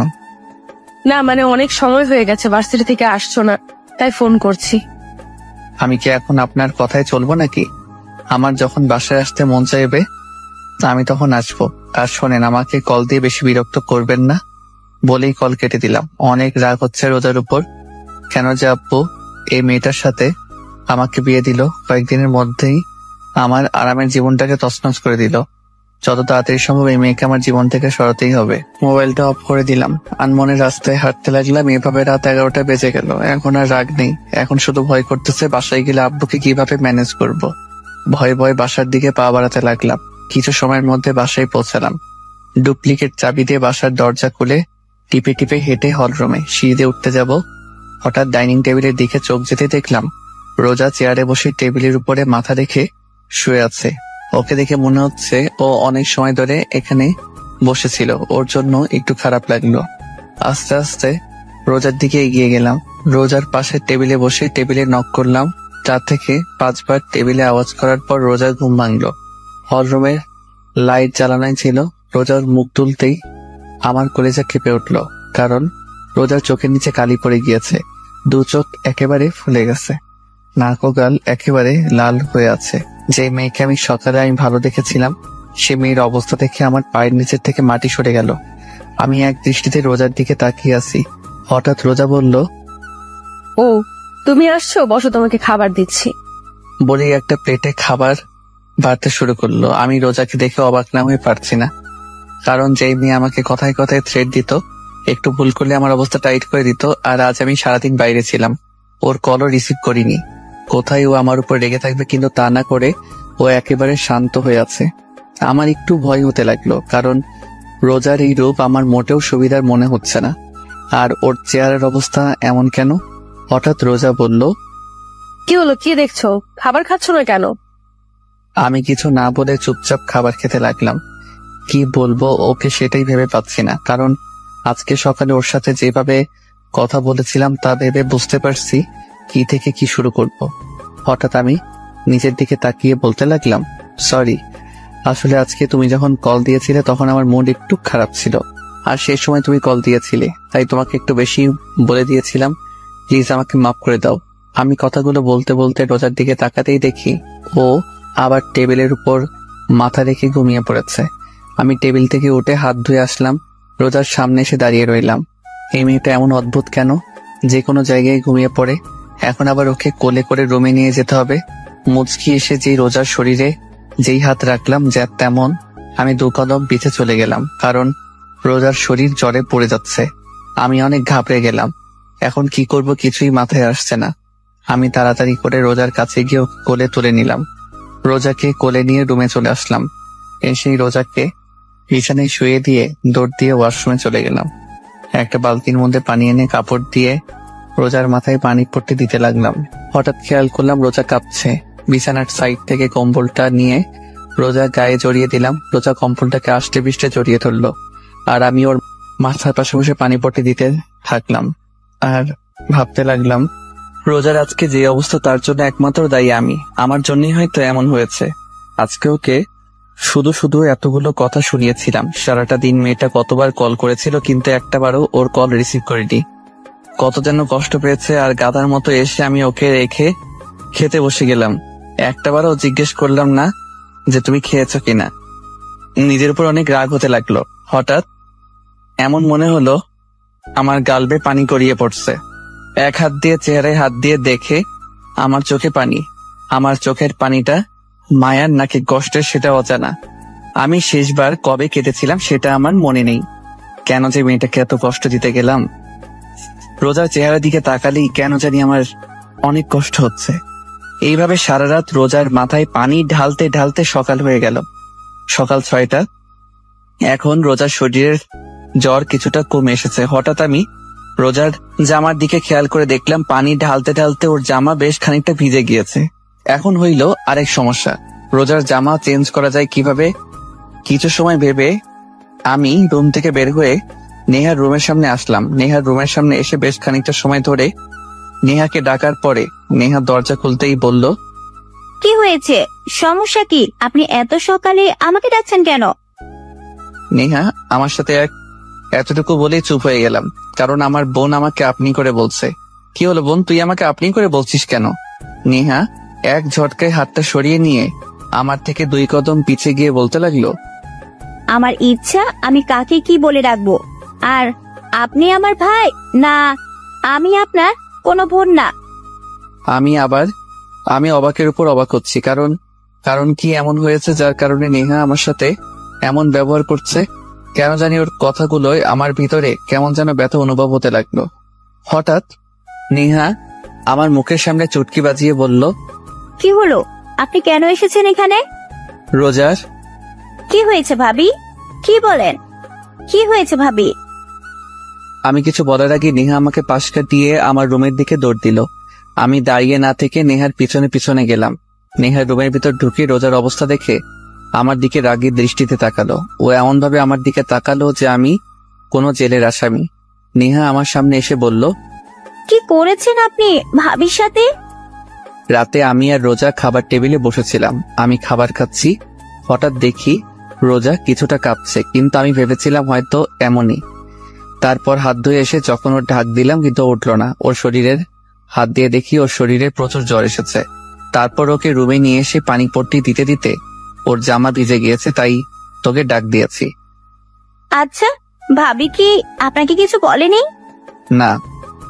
একবারও কি রুমের অবস্থা দেখেছেন? না, রুমে আবার কি হবে? এটুকু বলেই পুরো রুমের দিকে তাকাতেই দেখলাম আমার রুমটা এমন দেখাচ্ছে যে রুমের ভিতরে কোনো বড়সড় টর্নেডো এসেছিল। রুমের প্রত্যেকটা জিনিস ভেঙে ফেলেছে, এমনকি খাটের উপর দেয়ালে আমার বড় একটা ছবি ঝুলানো ছিল সেটাও ভেঙে ফেলেছে। আমি নেহার দিকে তাকাতেই নেহা বলল, এগুলো সব আপনার জন্য হয়েছে। আমি যেই কিছু বলতে যাব তার আগে নেহা আমাকে ধাক্কা দিয়ে রুম থেকে বের করে দিল। আমি রুমের বাইরে দাঁড়িয়ে ভাবতে লাগলাম, রোজা কেন ভেঙেছে সবকিছু? ওর কলনা ধরায় কি ও ডেকে গিয়ে এগুলো করেছে নাকি অন্য কোনো কারণে? এইভাবে কিছু সময় যাওয়ার পর নেহা রুমের দরজা খুলল। আমি রুমের বাইরে দাঁড়িয়েছিলাম। নেহা আমার সামনে এসে বলল, ভাইয়া, কালকে যদি তুই ভাবির সাথে মিথ্যা কথা না বলতি তাহলে আজকে এমনটা হতো না। কালকে দুপুর থেকে ভাবি কিছু না খেয়ে বসেছিল তোর জন্য, আর তুই বদলে গিয়েছিস ভাইয়া। বলেই নেহা চলে গেল। আমি চুপচাপ দাঁড়িয়ে থাকলাম, আর মাথায় শুধু একটা কথাই আসছে, তাহলে কি রোজা জানতো যে আমি ভার্সিটিতে না গিয়ে রিয়ার সাথে ঘুরতে গিয়েছিলাম, আর কাল থেকেও কিছু না খেয়ে বসেছিল, আর আমি নিজের প্রতি নিজের খুব রাগ হতে লাগলো। কিন্তু এত কিছু হয়ে যাওয়ার পরেও রোজা আমার সাথে রাগে কেন কথা বলল না কেন? আমি রুমের ভিতর আসতে দেখলাম রোজা ঘুমিয়ে আছে। ওর চেহারা একেবারে শুকিয়ে গিয়েছে, চোখের নিচে কালি জমে গিয়েছে। আমি গিয়ে রোজার পাশে বসলাম, আর এক দৃষ্টিতে ওর চেহারার দিকে তাকিয়ে রইলাম। সকাল 8টার দিকে রোজার ঘুম ভাঙলো। ও চেয়ে দেখে আমি ওর দিকে এক দৃষ্টিতে তাকিয়ে আছি। রোজাও কিছু না বলে চুপচাপ আমার চোখের দিকে তাকিয়ে আছে। হঠাৎ রোজা বলল, কি হয়েছে, আপনি কাঁদছেন কেন? কেন যেন রোজার এই আপনি বলাই মনের মধ্যে কোনো কষ্ট লাগলো না। এমন মনে হচ্ছে আমি আপনি করে বলারই প্রাপ্য। আমি কিছু না ভেবে রোজাকে দুহাত দিয়ে আমার বুকের সাথে চেপে ধরলাম। আমি আজ প্রথমবার রোজাকে নিজের ইচ্ছায় বুকের সাথে জড়িয়ে ধরলাম। রোজা একেবারে চুপ হয়ে আছে, কিছুই বলছে না, এমনিও কোনো নড়াচড়াও করছে না। ওর এইভাবে চুপ করে থাকা আমি মেনে নিতে পারছি না। প্লিজ আমাকে মাফ করে দাও। আমি কালকে তোমার সাথে মিথ্যা কথা বলতে চাইনি, ভয় ছিলাম যদি তোমাকে সত্যি কথা বললে যদি তুমি রাগ করতে, তাই। কিন্তু এখন মনে হচ্ছে তোমাকে সত্যি কথা বলে দেওয়াটাই উচিত ছিল। প্লিজ আমাকে মাফ করে দাও কালকে তোমার সাথে বাজে ব্যবহার করার জন্য। তোমাকে একটা কথা বলবো, তার সত্যি সত্যি উত্তর দিবে। বলো, কি জানতে চাও তুমি? তুমি কি রিয়াকে সত্যি ভালোবাসো? আমার জন্য কি তোমার মনে কোনো ভালোবাসা নেই? আমি কি আমার জন্য তোমার মনে একটুও ভালোবাসা জন্মাতে পারিনি? রোজার প্রশ্নের উত্তর আমার অজানা। আমি জানি না আমি রোজাকে ভালোবাসি নাকি ভালোবাসি না, কিন্তু ওকে ছাড়া কথা না বললে আমার মনে কেন যেন শান্তি লাগে না। কেন যেন ওর পাগলামোগুলো আমার ভালো লাগতে শুরু করেছে। তাহলে কি আমি ওকে ভালোবেসে ফেলেছি? কিন্তু আমি তো ভালোবাসি রিয়াকে। আমাকে চুপ থাকতে দেখে রোজা বলল, কি হলো বলো, তুমি কি আমাকে একটুও ভালোবাসো না? জানি না। জানো, আমি কখনো কোনো দিন কোনো রিলেশনে জড়াইনি। আমার শুধু একটাই চাওয়া ছিল, আর তা হলো বিয়ের পর নিজের স্বামীকে ভালোবাসবো, স্বামীর সাথে ছুটিয়ে প্রেম করব, জানো, যখন কলেজে পড়তাম তখন আমার বান্ধবীরা প্রত্যেক দিন ওদের বয়ফ্রেন্ডদের সাথে ঘুরতে যেত। ওরা আমাকে প্রতিদিন বলতো যে আমি যাতে কোনো ছেলের সাথে রিলেশন করি, কিন্তু আমি করতাম না, কারণ ছোট থাকতে আম্মু শিখিয়েছিল ইসলাম ধর্মে রিলেশন করাটা হারাম। তাই আমি ওদের বলতাম আমিও একদিন ঘুরবো আমার স্বামীর সাথে। জানো, আমি চাইলে আমার থেকে বড় আর নইলে আমার সমবয়সী কাউকে বিয়ে করতে পারতাম, কিন্তু আমি আমার থেকে বয়সে ছোট ছেলেকে বিয়ে করার কারণ হচ্ছে তুমি যেন সবসময় আমার কথা শোনো। আমি তোমাকে সবসময় শাসনের উপর রাখি, কারণ তুমি যেন আমার ভয়ে কোনো মেয়ের দিকে না তাকাও, কারণ আমি চাইতাম না যে আমার স্বামী আমাকে রেখে অন্য কোনো মেয়েকে ভালোবাসুক। কিন্তু আমি ভুল ছিলাম, আমার সব কিছু ভুল ছিল। আমি চুপচাপ চেয়ে আছি রোজার দিকে, কোনো ভাষাই খুঁজে পাচ্ছি না কি বলবো। ওর তো এখানে কোনো দোষ নেই, সব দোষ তো শুধু আমি করেছি। আমার জন্য শুধু শুধু কষ্ট পাচ্ছে। চিন্তা করো না, খুব তাড়াতাড়ি তোমাকে আজাদ করে দিব, তারপর তুমি আর রিয়া আরামে থাকতে পারবে। আমার জন্য তোমাদের কারোরই আর কোনো সমস্যা হবে না।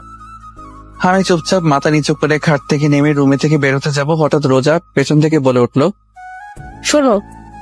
আমি পিছনে ফিরে নিচে তাকিয়ে আছি। Sorry and thanks. কেন? সেটা না হয় রহস্যই থাক। আমি রুম থেকে বের হয়ে আসলাম, কেন জানি মাথাটা প্রচন্ড ব্যথা করছে। এমন মনে হচ্ছে এখনই মাথাটা ফেটে যাবে। রোজার বলা কথাগুলো বারবার কানে বেজেই চলেছে। হঠাৎ দেখলাম নেহা খাবার নিয়ে এখানেই আসছে। আমার সামনে এসে খাবার প্লেটটা এগিয়ে দিল আর বলল, ভাই এটা ধর। কেন? ধরবা নাকি? আমি খাবারের প্লেটটা নেহার হাত থেকে নিতেই ও আমাকে জড়িয়ে ধরে কান্না করে দিল। আমি একটু অবাক হলাম, কারণ কিছু সময় আগে ও আমার সাথে কথা বললো যেন আমি অপরিচিত কেউ, এখন আবার জড়িয়ে ধরে কান্না করছে। বুঝলাম না, সব মাথার উপর দিয়ে বাউন্সার যাইতেছে। তোর আবার কি হলো? এমন মরা কান্না করছিস কেন আর আমাকে জড়িয়ে ধরেছিস কেন? ছাড়। সরি। কেন? তোর সাথে বাজে ব্যবহার করার জন্য। আমি বুঝলাম, তুই আমার সাথে এমন আচরণ করার কারণ কি, বুঝিয়ে বলতে একটু। আসলে কালকে ভাবি যথাসময় ডিউটিতে চলে গেল। কিছু সময় পর ভাবি আবার বাসায় আসলো, কিন্তু তখন তার চেহারার রাগে একেবারে লাল হয়ে গিয়েছিল। এমন মনে হচ্ছিল কারোর উপর রেগে আছে। তারপর কাকে যেন মোবাইলে কল করলো, কিন্তু প্রথমবার কল রিসিভ করতে ভাবি রেগে গেল। তারপর আবার কল করলো। কয়েকবার রিং হওয়ার পর সেই ব্যক্তি কল রিসিভ করতে ভাবি রেগে কথা বলল।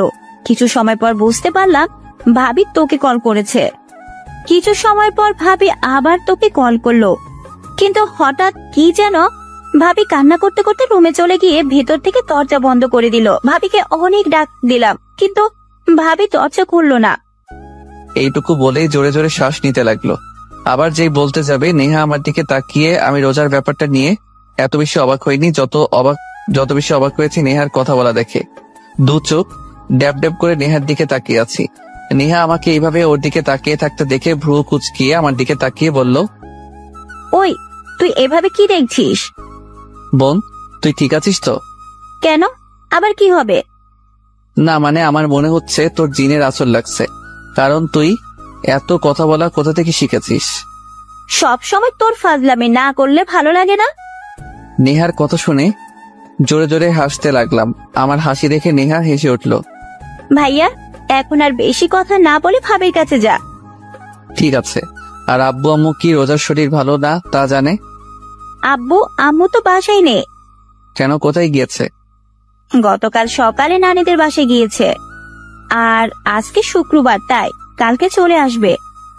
ও ঠিক আছে, তুই নাস্তা করে নিস। ঠিক আছে বলেই চলে গেল। আমি আবার ঘুরে রুমের দিকে আসতে লাগলাম। রুমের সামনে এসে দেখলাম রোজা যা যা ভেঙেছিল তা পরিষ্কার করছে।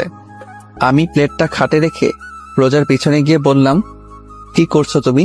হঠাৎ আমার কথা শুনে রোজা কিছুটা কেঁপে উঠল। রোজা পিছনে তাকিয়ে বলল, কালকে তো এইগুলো আমি ভেঙেছিলাম, তাই পরিষ্কার করছি। তুমি কি আমার সাথে ফাইজলামি করছো? কেন, আমি আবার কি করলাম? কেন, তুমি জানো না তোমার শরীর খারাপ? হ্যাঁ, তারপর কেন এগুলো করছো? রোজা মুখের কোণে একটা হাসির রেখা ফুটে উঠল। তাহলে এগুলো করবে কে? সেটা তোমার জানার প্রয়োজন নেই, তাই খাবার খেয়ে নাও। রোজা উঠে চুপচাপ গিয়ে খাটে বসে থাকলো, খাবার না খেয়ে আমার চেহারা দিকে তাকিয়ে আছে। আমি রোজার সামনে গিয়ে বললাম, কি হলো, খাবার খাচ্ছ না কেন? খাবার খেতে মন চাচ্ছে না। সেটা না হয় বুঝলাম, কিন্তু আপনার কেন খেতে মন চাচ্ছে না? জানি না। আমি খাবারের প্লেট হাতে নিয়ে বললাম, ফাইজলামি বাদ দেন, আর এখন চুপচাপ খাবার খাবেন। আমি আর কোনো কথা শুনতে চাই না। আমি রোজাকে খাইয়ে দিচ্ছি আর রোজা চুপচাপ খেয়ে যাচ্ছে। ওর চেহারা দেখে বোঝা যাচ্ছে ও এটাই চাইছিল যে আমি ওকে নিজের হাতে খাইয়ে দেই। ভাইবেন না যে আমি আপনাকে ভালোবাসি তাই খাইয়ে দিচ্ছি। আমি চাই না আমার জন্য কেউ না খেয়ে থাকুক, তাই আপনাকে খাইয়ে দিচ্ছি। রোজা কিছুই বলল না, চুপচাপ খেয়ে যাচ্ছে। রোজাকে খাইয়ে জ্বরের ওষুধ খাইয়ে দিয়ে বিছানায় শুয়ে দিলাম। ও শুধু চুপচাপ দেখে যাচ্ছে। পুরো রুম গোছানো শেষ হলো 12:30টায়। গোসল করে নামাজের জন্য রেডি হয়ে বেরিয়ে পড়লাম। কিছু সময় পর নামাজ পড়ে মসজিদ থেকে বের হয়ে আসলাম। এখন হলো আরেক সমস্যা, মাথা ব্যথা প্রচন্ড বেড়ে গেছে। সারা রাত জেগেছিলাম, আবার সকালে নাস্তাও করিনি, পুরো শরীর ক্লান্ত লাগছে। কোন রকমে বাসায় আসলাম, কারোর সাথে কোনো কথা না বলে চুপচাপ রুমে এসে শুয়ে পড়লাম। এক ঘুমে বিকাল 5টায় রোজার ডাকে ঘুম ভাঙলো। কি হলো, আর কত ঘুমাবে? ওঠো। আমি উঠে ওয়াশরুমে চলে গেলাম। ফ্রেশ হয়ে এসে আবার বিছানার উপর শুয়ে পড়লাম। কিছুক্ষণ পর রোজা আবার রুমে আসলো খাবার নিয়ে। আমাকে আবার ঘুমিয়ে থাকতে দেখে আবার আমার কাছে এসে বলল, এই কি হলো, আবার ঘুমিয়ে পড়লা কেন? আমি উঠে বসলাম। প্লিজ দেখো, আমার ভালো লাগছে না, মাথা ব্যথা করছে, আমি এখন ঘুমাবো। ঠিক আছে, খাবার খেয়ে ঘুমিয়ে পড়ো। আমার এখন খাবার খাওয়ার মুড নেই, আমি এখন ঘুমাবো। যেই শুতে যাব। ওই তোকে আমি শুতে বলছি? রোজার চিৎকার শুনে আমার ঘুমানোর স্বাদ মিটে গেছে। আমি বসে আছি আর রোজা আমাকে খাইয়ে দিচ্ছে। রোজাকে দেখে এমন মনে হচ্ছে ওর আর আমার মাঝে কিছু হয়নি। ও যেহেতু পারছে স্বাভাবিক থাকার চেষ্টা করছে। কিছু সময় পর এখন ঘুমাতে পারবো। ঘুমাও। তবে একটা কথা ছিল। কি? রিয়া কল করেছিল। কি? ভয় পেও না, আমি রিয়াকে আমাদের ব্যাপারে কিছুই বলিনি। রোজার চোখের জল স্পষ্ট বোঝা যাচ্ছে। ও আর কিছু না বলে দৌড়ে রুম থেকে বেরিয়ে পড়লো। হঠাৎ মোবাইলটা বেজে উঠলো। খাটের কর্নার থেকে মোবাইলটা নিয়ে স্ক্রিনে তাকিয়ে দেখি রিয়া কল করেছে। কেন জানি রিয়ার কলটা ধরতে মন চাচ্ছে না। মোবাইলটা অফ করে দিলাম। বাল কনফিউজড হয়ে গেছে, আসলে আমি ভালোবাসি কাকে। ঘুম আর আসলো না। খাট থেকে নেমে বেলকনিতে গিয়ে বসে থাকলাম। রাতে খাবার খেয়ে রুমে বসেছিলাম, তখন রোজা আসলো। কোনো কথা না বলে লাইট অফ করে খাটে এসে আমার বুকের উপর মাথা দিয়ে শুয়ে থাকলো। রোজার এমন কাজে আমি বেশ অবাকই হচ্ছি। হঠাৎ রোজা বলল, একটা প্রশ্ন করি? আমি যখন না থাকবো তখন কি তুমি আমাকে মিস করবা? আমি কিছু বললাম না, চুপচাপ চোখ বন্ধ করে শুয়ে থাকলাম। ঘুমিয়ে পড়েছো? নিশ্চুপ। রোজা শুধু ফুপিয়ে ফুপিয়ে কাঁদতে লাগলো। এক সময় ও কান্না করতে করতে ঘুমিয়ে পড়ল। আমি রোজাকে আমার বুকের সাথে খুব শক্ত করে জড়িয়ে ধরলাম। কেন জানি এই মেয়ের চোখের পানি আমার সহ্য হয় না। আমি রোজাকে আমার বুকের সাথে খুব শক্ত করে জড়িয়ে ধরে বলতে লাগলাম, জানো রোজা, আমি রিয়ার সাথে 3 বছর ধরে রিলেশনে আছি, কিন্তু আমার কখনো মনে হয়নি যে রিয়া আমাকে আসলেই ভালোবাসে। সবসময় এমনই মনে হতো আমাকে ব্যবহার করছে, কিন্তু এখন কেন জানি রিয়ার কথা আর মনে হয় না। মনটা চাই শুধু তোমার কাছে থাকি সব সময়। তুমি যখন আশেপাশে না থাকো তখন কেমন যেন নিঃস্ব লাগে। এখন কেন যেন তোমার রাগ, অভিমান, থ্রেট সবকিছু ভালো লাগে। আমি তোমাকে ভালোবাসি রোজা, অনেক অনেক ভালোবাসি। কথাটা বলতে আমার হার্টবিট কয়েক গুণ গতিতে লাফাতে শুরু করলো। রোজা চুপচাপ আমার বুকের উপর শুয়ে আছে। জানি না ও আমার কথাগুলো শুনেছে নাকি। আমি রোজার কপালে একটা চুমু এঁকে দিলাম। কিছু সময়ের মধ্যে রোজাকে বুকের সাথে জড়িয়ে ধরে ঘুমিয়ে পড়লাম। সকালে সবাই একসাথে নাস্তা করছি। আব্বু আম্মু খুব সকালেই বাসায় এসে পড়েছে। হঠাৎ রোজা আব্বুকে উদ্দেশ্য করে বলল, আব্বু। মা বলো। আব্বু, আমি কিছুদিনের জন্য বাসায় যেতে চাই। রোজা কথাটা বলতে আব্বু আম্মু নেহা আমার দিকে তাকিয়ে আছে। সবার চাওয়ার ধরন দেখে আমার গলা দিয়ে আর খাবার নামলো না। পানি খেয়ে সবাইকে উদ্দেশ্য করে বললাম, তোমরা সবাই আমার দিকে এইভাবে তাকিয়ে আছো কেন? আজকে কি আমাকে একটু বেশি সুন্দর দেখাচ্ছে? কেন মা, এই গাধাটাই কি কিছু বলেছে? কিছু বললে আমাকে বলো, দেখো ওকে কি করি। আমি আহত দৃষ্টিতে আব্বুর দিকে তাকিয়ে আছি। আসলে কি ওনারা আমার বাবা মা, নাকি আমাকে রাস্তা থেকে কুড়িয়ে এনেছে? না, উনি কিছু বলেনি। আসলে আব্বু আম্মুকে অনেকদিন ধরে দেখতে মন চাচ্ছে, তাই ভাবলাম কয়েকদিনের জন্য দেখে আসি। ঠিক আছে যাও, আর এই গাধাটাকেও সাথে করে নিয়ে যাও। না, উনি বললো যাবে না, ওনার কি যেন কাজ আছে। আমি একটু অবাক হলাম রোজার কথায়। বেকার ছেলের আবার কাজও আছে, সারাদিন খায় আর ঘুরে বেড়ায়, এখন বলছে তার নাকি কাজও আছে। আমার দিকে তাকিয়ে বলল, এখন আর নিতে পারতেছি না, আব্বুর কথা শুনে মন যাচ্ছে কেঁদে দেই। আমি কিছু না বলে ওখান থেকে উঠে রুমে চলে আসলাম। রুমে এসে একটা কথাই ভাবতে লাগলাম, রোজা আব্বু আম্মুর কাছে মিথ্যা কথা বলল কেন। কিছু সময় পর রোজা রুমে আসলো, আমার দিকে না তাকিয়ে ওর জামা প্যাক করতে লাগলো। ওরে অবহেলা আমার সহ্য হচ্ছে না। আমি খাট থেকে নেমে রোজার পিছনে গিয়ে দাঁড়ালাম। রোজা, বাসায় কেন যাচ্ছ? বললাম তো আব্বু আম্মুর কথা খুব মনে পড়ছে, তাই দেখা করতে চাচ্ছি। কয়দিন থাকবা? জানি না। বলেই ঘুরে আবারও ওর কাজ করতে লাগলো। আমি তোমার সাথে আসি। রোজা আমার দিকে তাকিয়ে একটু রাগী লোক নিয়ে বলল, না। কেন? তুমি যদি আমার সাথে আসো তাহলে রিয়া কি সময় দিবে কিভাবে? তাই তোমার আমার সাথে আসার কোনো প্রয়োজন নেই। এই মেয়ে, এত জেদি কেন বুঝলাম না। কিভাবে যে বলি ওকে ছাড়া আমি থাকবো কিভাবে? হঠাৎ রোজা বলল, রুম থেকে বের হও। কেন? আমি জামা চেঞ্জ করব। ও মাথা নত করে রুম থেকে বের হয়ে আসলাম। কিছু সময়ের মধ্যে রোজা রেডি হয়ে নিচে এসে সবার থেকে বিদায় নিয়ে বেরিয়ে পড়ল। আব্বু ড্রাইভারকে বলে দিয়েছে রোজাকে পৌঁছে দিতে। রোজা চলে গেল, কিন্তু একবারও আমার দিকে তাকালো না। আমি রুমে এসে দরজা লাগিয়ে বেলকনিতে এসে দাঁড়িয়ে থাকলাম। রোজাকে ছাড়া কেমন যেন খালি খালি লাগছে। কোনোভাবে রাত পর্যন্ত সময় কাটালাম, কিন্তু এখন আর ভালো লাগছে না। মন চাচ্ছে রোজার সাথে কথা বলতে, কিন্তু কি বলবো তা ভেবে পাচ্ছি না। রাত 10টায় মাথায় একটা আইডিয়া আসলো। একটু ভয়ে ভয়ে রোজাকে কল দিলাম। একবার রিং হতে রিসিভ করলো, এমন মনে হচ্ছে মোবাইলের সামনে বসেছিল। হ্যালো। বলো, কেন কল দিয়েছো? এমন মনে হচ্ছে আমি আমার এক্সকে কল দিয়েছি। ডিনার করেছেন? এটা জানার জন্য কল দিয়েছো? না, মানে যা বলার জন্য কল দিয়েছিলাম তা ভুলে গিয়েছি। ঠিক আছে, তাহলে রাখলাম। বলেই কল কেটে দিল। বুঝলাম না এই মেয়েটা এত জেদি কেন। একটু কথা বললে কি এমন হয়ে যাবে? আর কেন ও আমার সাথে কথা বলবে? এখন পর্যন্ত কি আমি ওকে ভালোবেসে আগলে ধরেছি? না, একটাবার ওকে জড়িয়ে ধরে বলেছি যে আমি তোমাকে ভালোবাসি। না, একটাবার ওর সাথে ভালোভাবে কথা বলেছিলাম। যখন থেকে দেখা হয়েছে সেই দিন থেকে ওকে প্যারা ভেবেই চলেছি। যখন সামনে ছিল তখন ওকে দূরে পাঠাতে চাইতাম, আর এখনো দূরে চলে গিয়েছে। তাহলে আমার এমন কষ্ট হচ্ছে কেন? বেলকনিতে বসে রোজার কথা ভাবতে ভাবতে কখন যে ঘুমিয়ে পড়েছি মনে নেই। সকলে সূর্যের আলোয় ঘুম ভাঙল। ঘুম থেকে উঠে দেখলাম রাতে বেলকনিতেই শুয়ে পড়েছিলাম। ওয়াশরুম থেকে ফ্রেশ হয়ে এসে রোজাকে কল করলাম, কিন্তু ও কল রিসিভ করলো না। 4 থেকে 5 বার ট্রাই করার পরও ও রিসিভ করলো না। সকাল সকালই মনটা খারাপ হয়ে গেল। নিচে এসে সবার সাথে নাস্তা করতে বসলাম। চুপচাপ নাস্তা করে ভার্সিটির জন্য বেরিয়ে পড়লাম। কিছু সময়ের মধ্যে ভার্সিটিতে পৌঁছে গেলাম। ক্লাসরুমে এসে একেবারে লাস্ট বেঞ্চে গিয়ে বসলাম। একটু অবাক হলাম, আজকে হারামি 3টাকে দেখা যাচ্ছে না। হঠাৎ রিয়া সামনের বেঞ্চ থেকে উঠে এসে আমার পাশে বসলো। হাই, তুমি আমার কল রিসিভ করো না কেন?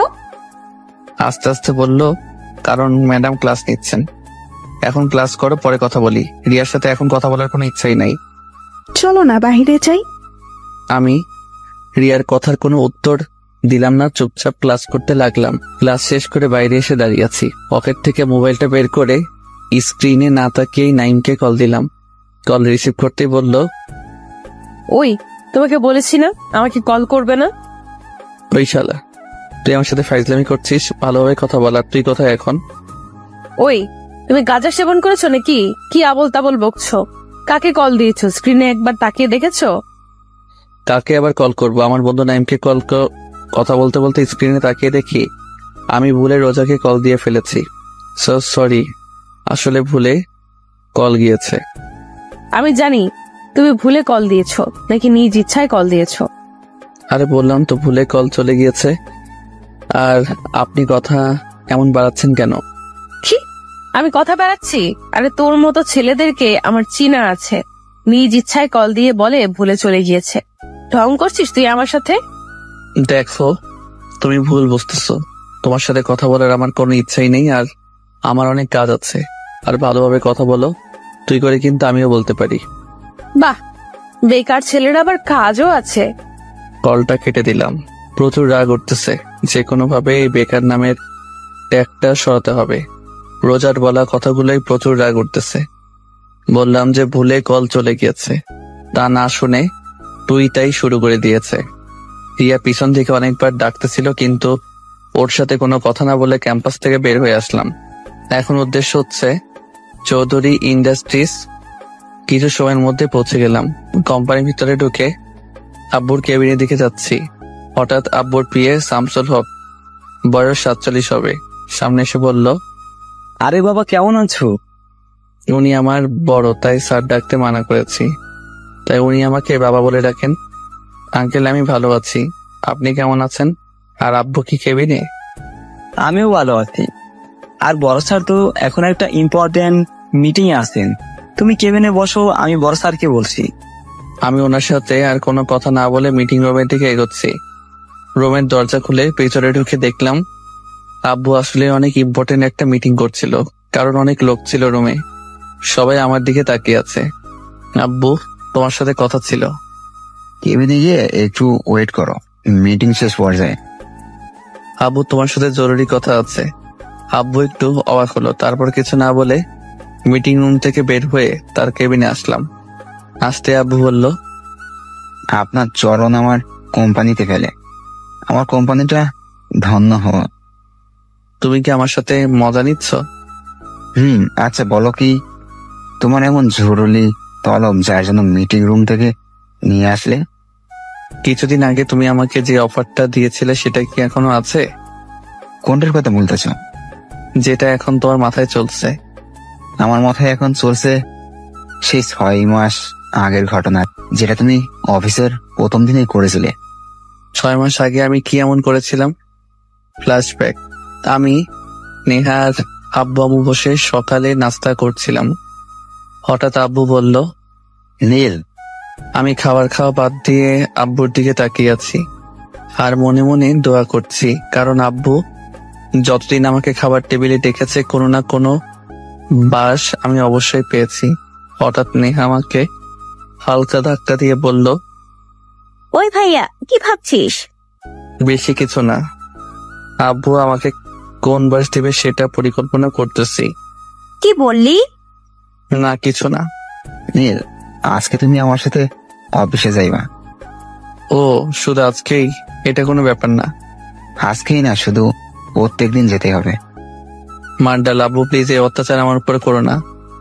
এক হলে আমার সাথে অফিসে চলো, আর না হলে আমার বন্ধুর মেয়েকে বিয়ে করো। বলেই আবার খাবার খেতে লাগলো। আমি তো তোমার সব বন্ধুদের চিনি, কিন্তু তাদের কারোর তো কোনো মেয়ে নেই, আর থাকলে তাদের বিয়ে হয়ে গিয়েছে। তুমি আমার এক বন্ধুকে এখন পর্যন্ত দেখোনি, কারণ ওরা এখানে থাকে না। এখন বলো, অত্যাচার সহ্য করবে নাকি বিয়ে করবে? আমি রাজি। কি, তুই বিয়ে করতে রাজি? আরে না, আমি আব্বুর সাথে অফিসে যেতে রাজি। কি আর করার, নাস্তা করে অফিসের জন্য রেডি হয়ে আব্বুর সাথে অফিসে আসতে হলো। অফিসে এসে আব্বু সবার সামনে একটা ঘোষণা করলো যে এখন থেকে এই কোম্পানির সব দায়িত্ব আমার উপর। প্যারা। আব্বু আমাকে আমার কেবিন দেখিয়ে দিল। কেবিনে গিয়ে বসতে না বসতেই দরজায় শামসুল হক নক করলো। স্যার, আসবো? আসেন। শামসুল হক ভিতরে আসতে আব্বু বলল, শামসুল সাহেব, আজ থেকে আপনি আমার ছেলের পিএ। ওকে সবকিছু ভালোভাবে বুঝিয়ে দিবেন। ঠিক আছে স্যার। আব্বু, তুমি কি এখন কোথাও যাবে নাকি? বাসায় যাচ্ছি তোমার আম্মুকে সময় দিতে। আর আমি? তুমি আমার কোম্পানিটা সময় দাও।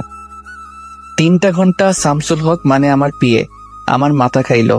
তারপর আমাকে সব বুঝিয়ে দিয়ে উনি চলে গেলেন। আর আমি এই সুযোগে আব্বুকে একটা মেসেজ করে অফিস থেকে পালিয়ে গেলাম। 2 দিন পর্যন্ত বাসায় না এসে হোটেলে থাকলাম, কারণ আম্মু বলেছিল আব্বু নাকি রেগে আছে। তাই আব্বু রাগ কমার পরই বাসায় আসলাম। ভেবেছিলাম আব্বু হয়তো বিয়ের কথাটা ভুলে গিয়েছে, কিন্তু কিছুদিন আগে আব্বুর কথা মতো আমার বিয়ে করিয়ে দিল তার বন্ধুর মেয়ের সাথে। বর্তমানে এখন খেয়াল হয়েছে আপনার? আপনি কি করছিলেন? ও, ওটা তো ভুলে হয়ে গিয়েছিল। এখন আমি আর সেই ভুল করার আর সুযোগ দিতে চাই না। আব্বু প্লিজ, এখন আমি ভালো হয়ে গিয়েছি, ভালোভাবে সব দায়িত্ব পালন করব। আর ওদিনের জন্য সরি। একবার ভেবে দেখো, এটা কিন্তু অনেক বড় দায়িত্ব।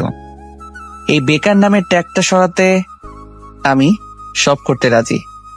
ঠিক আছে, তাহলে আমি মিটিংটা শেষ করে শামসুল সাহেবকে তোমার কথা বলে বাসায় চলে যাচ্ছি।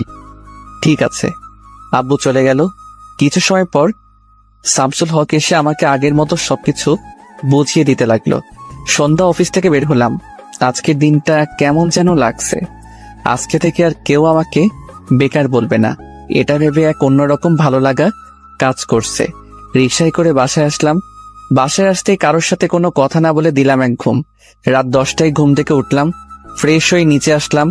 আব্বু আম্মু নেহা কি নিয়ে যেন হাসাহাসি করছিল, কিন্তু আমাকে দেখতেই সবাই চুপ হয়ে গেল। আম্মু উঠে আমার কাছে এসে বলল, বাহ, আমার ছেলেটা এখন বেকার নয়, এত বড় হয়ে গিয়েছে আর আমি বুঝতেই পারলাম না। আম্মু কথাটা বলতেই সবাই আবার হাসতে শুরু করলো। আমার সাথে কি তোমরা মজা নিচ্ছ? হ্যাঁ। এভাবে এক সপ্তাহ পর আজকে আর অফিসে যেতে মন চাচ্ছে না, কারণ কাল সারা রাত রোজার কথা ভাবতে ভাবতে না ঘুমিয়ে কাটিয়ে দিয়েছি। সেই দিনের পর থেকে রোজার সাথে এখনো পর্যন্ত আমার কোনো যোগাযোগ হয়নি। প্রতিটা মুহূর্তে ওর কথা মনে হয়, কিন্তু কথা বলতে পারি না, কারণ সব দোষ আমার। কিন্তু আব্বু আম্মু রোজার ব্যাপারে কোনো কথা বলছে না, কারণ কি? বেলকনিতে দাঁড়িয়ে এগুলো ভাবছিলাম। হঠাৎ পিছন থেকে নেহা বলল, ভাইয়া নাস্তা করবি না? আম্মু ডাকছে। তুই যা, আমি আসছি। নেহার দিকে ঘুরে বললাম।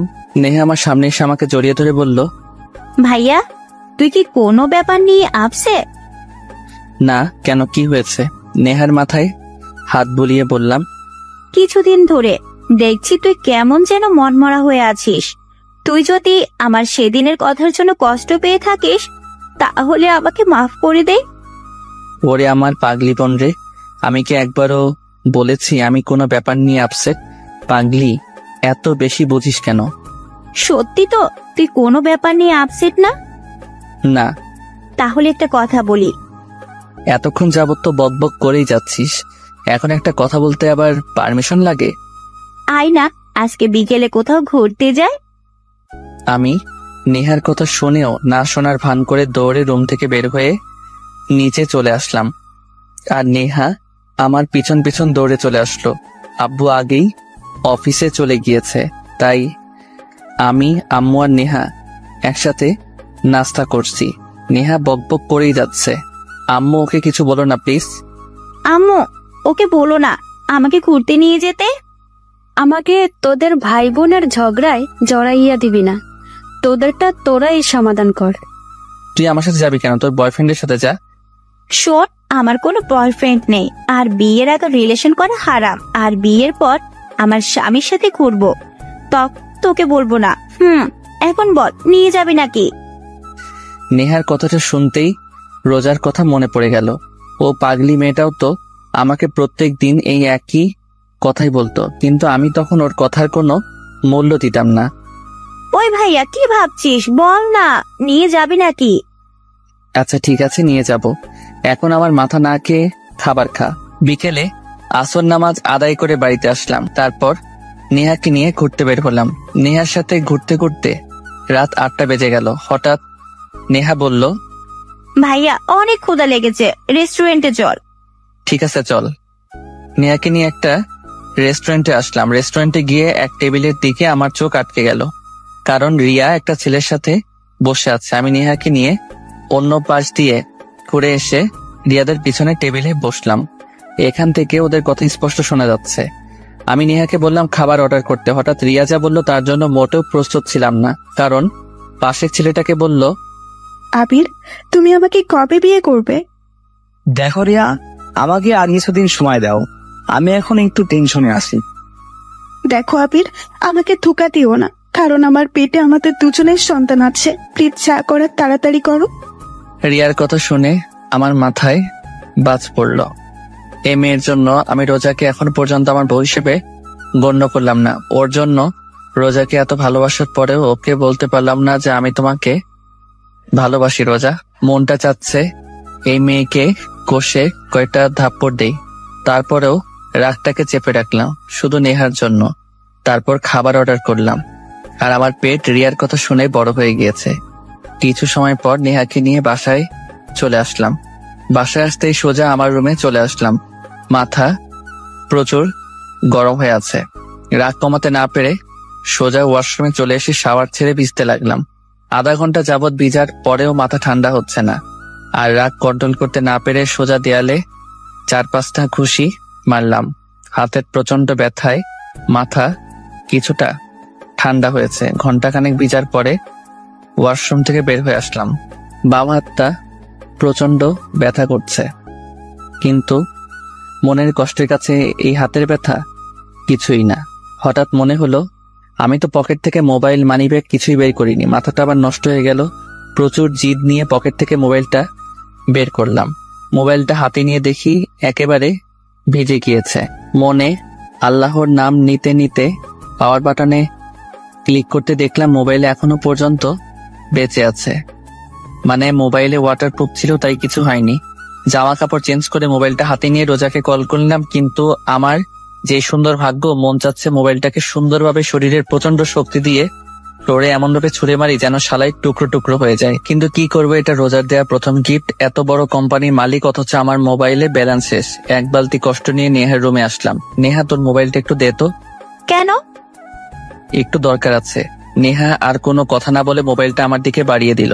রোজার নাম্বারে 5-6 বার কল করলাম, কিন্তু ওর মোবাইল বন্ধ বলছে। শেষমেশ আর কোনো উপায় না পেয়ে আব্বু আম্মুর রুমে চলে এলাম। আম্মু, আসবো? আমি বলেছি না আমাদের রুমে আসতে পারমিশন নেওয়ার প্রয়োজন নেই। আচ্ছা, সরি। তো নবজাদা কি বলার জন্য আমাদের কাছে এসেছেন? আব্বু, আমি কালকে রোজাদের বাসায় যেতে চাই। আব্বু আম্মু চোখ বড় বড় করে আমার দিকে তাকিয়ে আছে। কি হলো, তোমরা এইভাবে তাকিয়ে আছো কেন? আব্বু আম্মু একসাথে বলল, না কিছু না। ঠিক আছে। একটা প্রবলেম আছে। কি প্রবলেম? আমি তো রোজাদের বাসা চিনি না। ও ঠিক আছে, আমি তোমাকে অ্যাড্রেস সেন্ড করে দিব। ঠিক আছে। আব্বু আম্মু রুম থেকে বের হয়ে রুমে চলে আসলাম।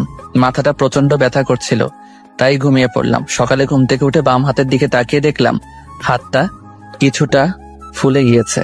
তারপরে ব্যথাটাকে হজম করে নিয়ে ফ্রেশ হয়ে নাস্তা করে সবার সাথে বিদায় নিয়ে রওনা দিলাম নারায়ণগঞ্জ টু খুলনার উদ্দেশ্যে। সকাল 11টা, ড্রাইভ করছিলাম। হঠাৎ মোবাইলে রিয়ার কল আসলো। প্রচুর বিরক্তি নিয়ে ওর কলটা কেটে দিলাম। এক এক করে 6 বার কল করলো, আর 6 বারই আমি ওর কলটা কেটে দিলাম। হঠাৎ আবার ও কল দিল। এবার ওর কলটা রিসিভ করলাম। রিসিভ করতে রিয়া বলল, হ্যালো, শোনো প্লিজ, কল কেটে দিও না প্লিজ, আমার কথাটা একবার শোনো। বলো। নীল, কালকে আমি তোমাকে রেস্টুরেন্টে দেখেছিলাম, আর এটাও জানি তুমি আমার আর আবিরের সব কথা শুনেছ। আমি তোমাকে একটা কথা বলতে চাই। আমি তোমাকে আসলে অনেক ভালোবাসতাম, কিন্তু 1 বছর আগে আমার বোনের বিয়েতে আবিরের সাথে আমার প্রথম দেখা হয়। তারপর ওর সাথে কথা বলতে বলতে ওকে অনেক ভালোবেসে ফেলি। কাল রাতে আবির ওর বাবা মা আর আমার বাবা মার সাথে আমাদের সম্পর্কের কথা বলে, আর তারা রাজি হয়ে যায় আমার আর আবিরের বিয়ের জন্য। আর কিছুদিন পরে আমাদের বিয়ে।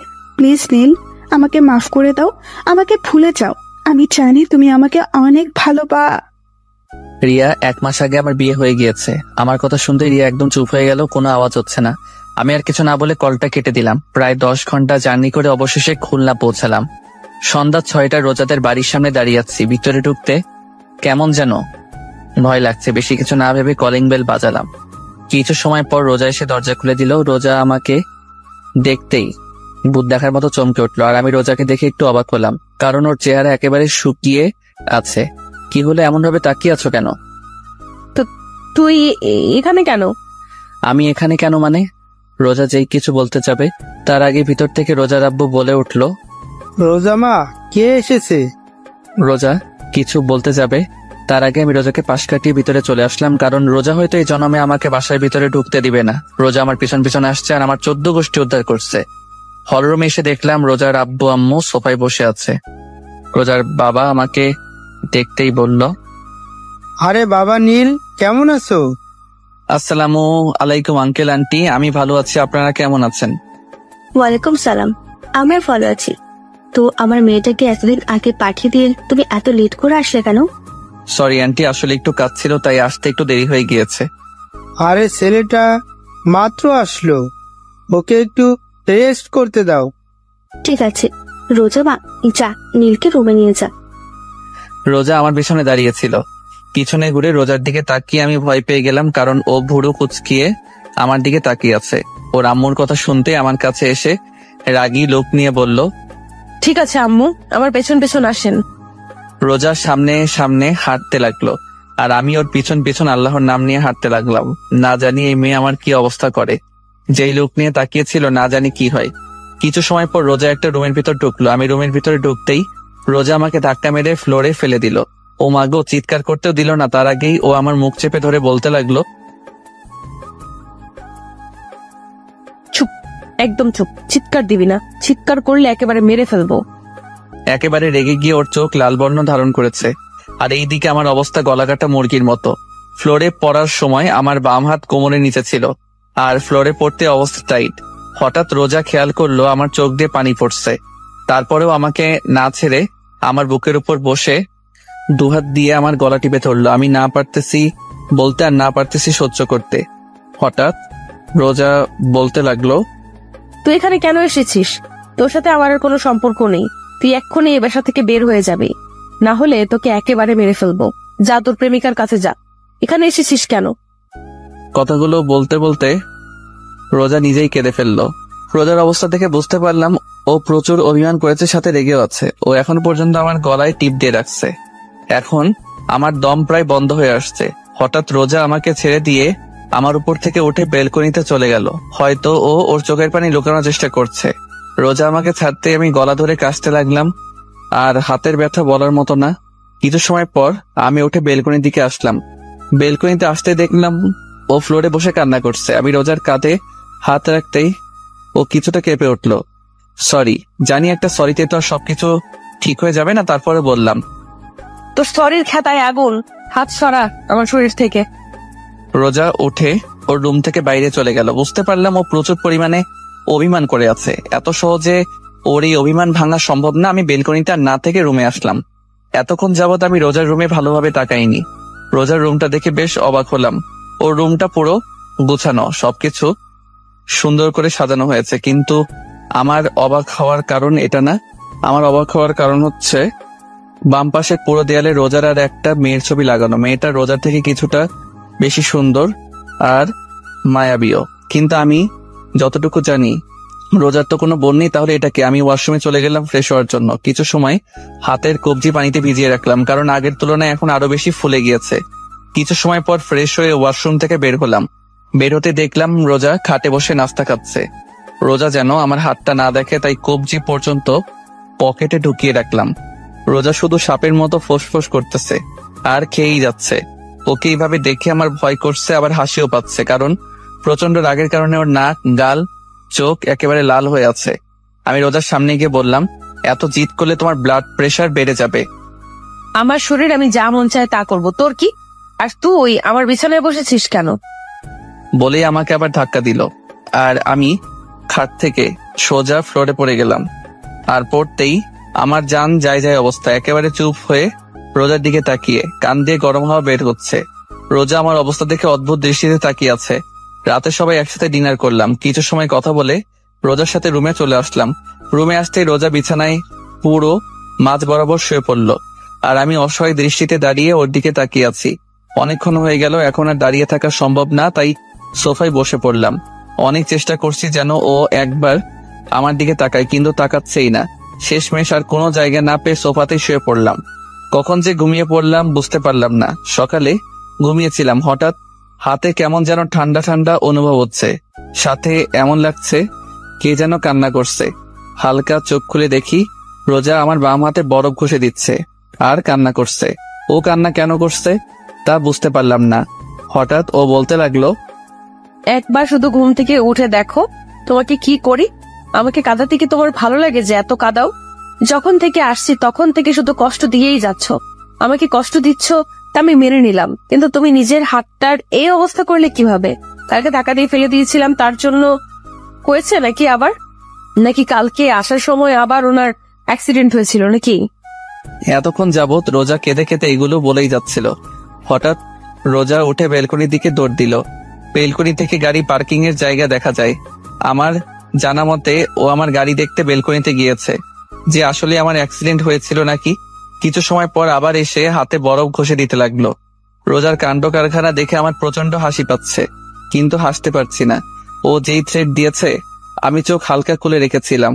হঠাৎ রোজা আমার চোখের দিকে তাকালো, আর আমি সাথে সাথে চোখ বন্ধ করে ফেললাম। আমি মনে মনে ভাবছিলাম হয়তো দেখে ফেলেছে আমি জেগে আছি। হঠাৎ রোজা বলতে লাগলো, বুঝলাম না, এত ঠান্ডা বরফ তার হাতের মধ্যে লাগিয়ে রেখেছি, কিন্তু ঘুম ভাঙার নাম নিশানা নেই। সোফায় শুয়ে মরে গেল নাকি আবার? হঠাৎ আমার গলায় রোজার হাতের স্পর্শ পেলাম। আমি নিশ্চিত যে ও চেক করছে আমি বেঁচে আছি নাকি মরে গিয়েছি। আমি ওর এই কাজ দেখে আর ঠিক থাকতে পারলাম না, ফিক করে হেসে উঠলাম। আমি হাসতে গড়াগড়ি খাচ্ছি, আর রোজা আমার দিকে ভুরু কুচকিয়ে তাকিয়ে আছে। অনেক সময় হয়ে গেল, কিন্তু আমি এখনো পর্যন্ত হেসেই যাচ্ছি। এখন রোজার রাগ উঠে গেছে, ও দাঁড়িয়ে বলল, শয়তানটা মরে গেলেই ভালো হতো। বলেই রোজা রুম থেকে বের হয়ে গেল, আর আমি উঠে ফ্রেশ হতে ওয়াশরুমে চলে গেলাম।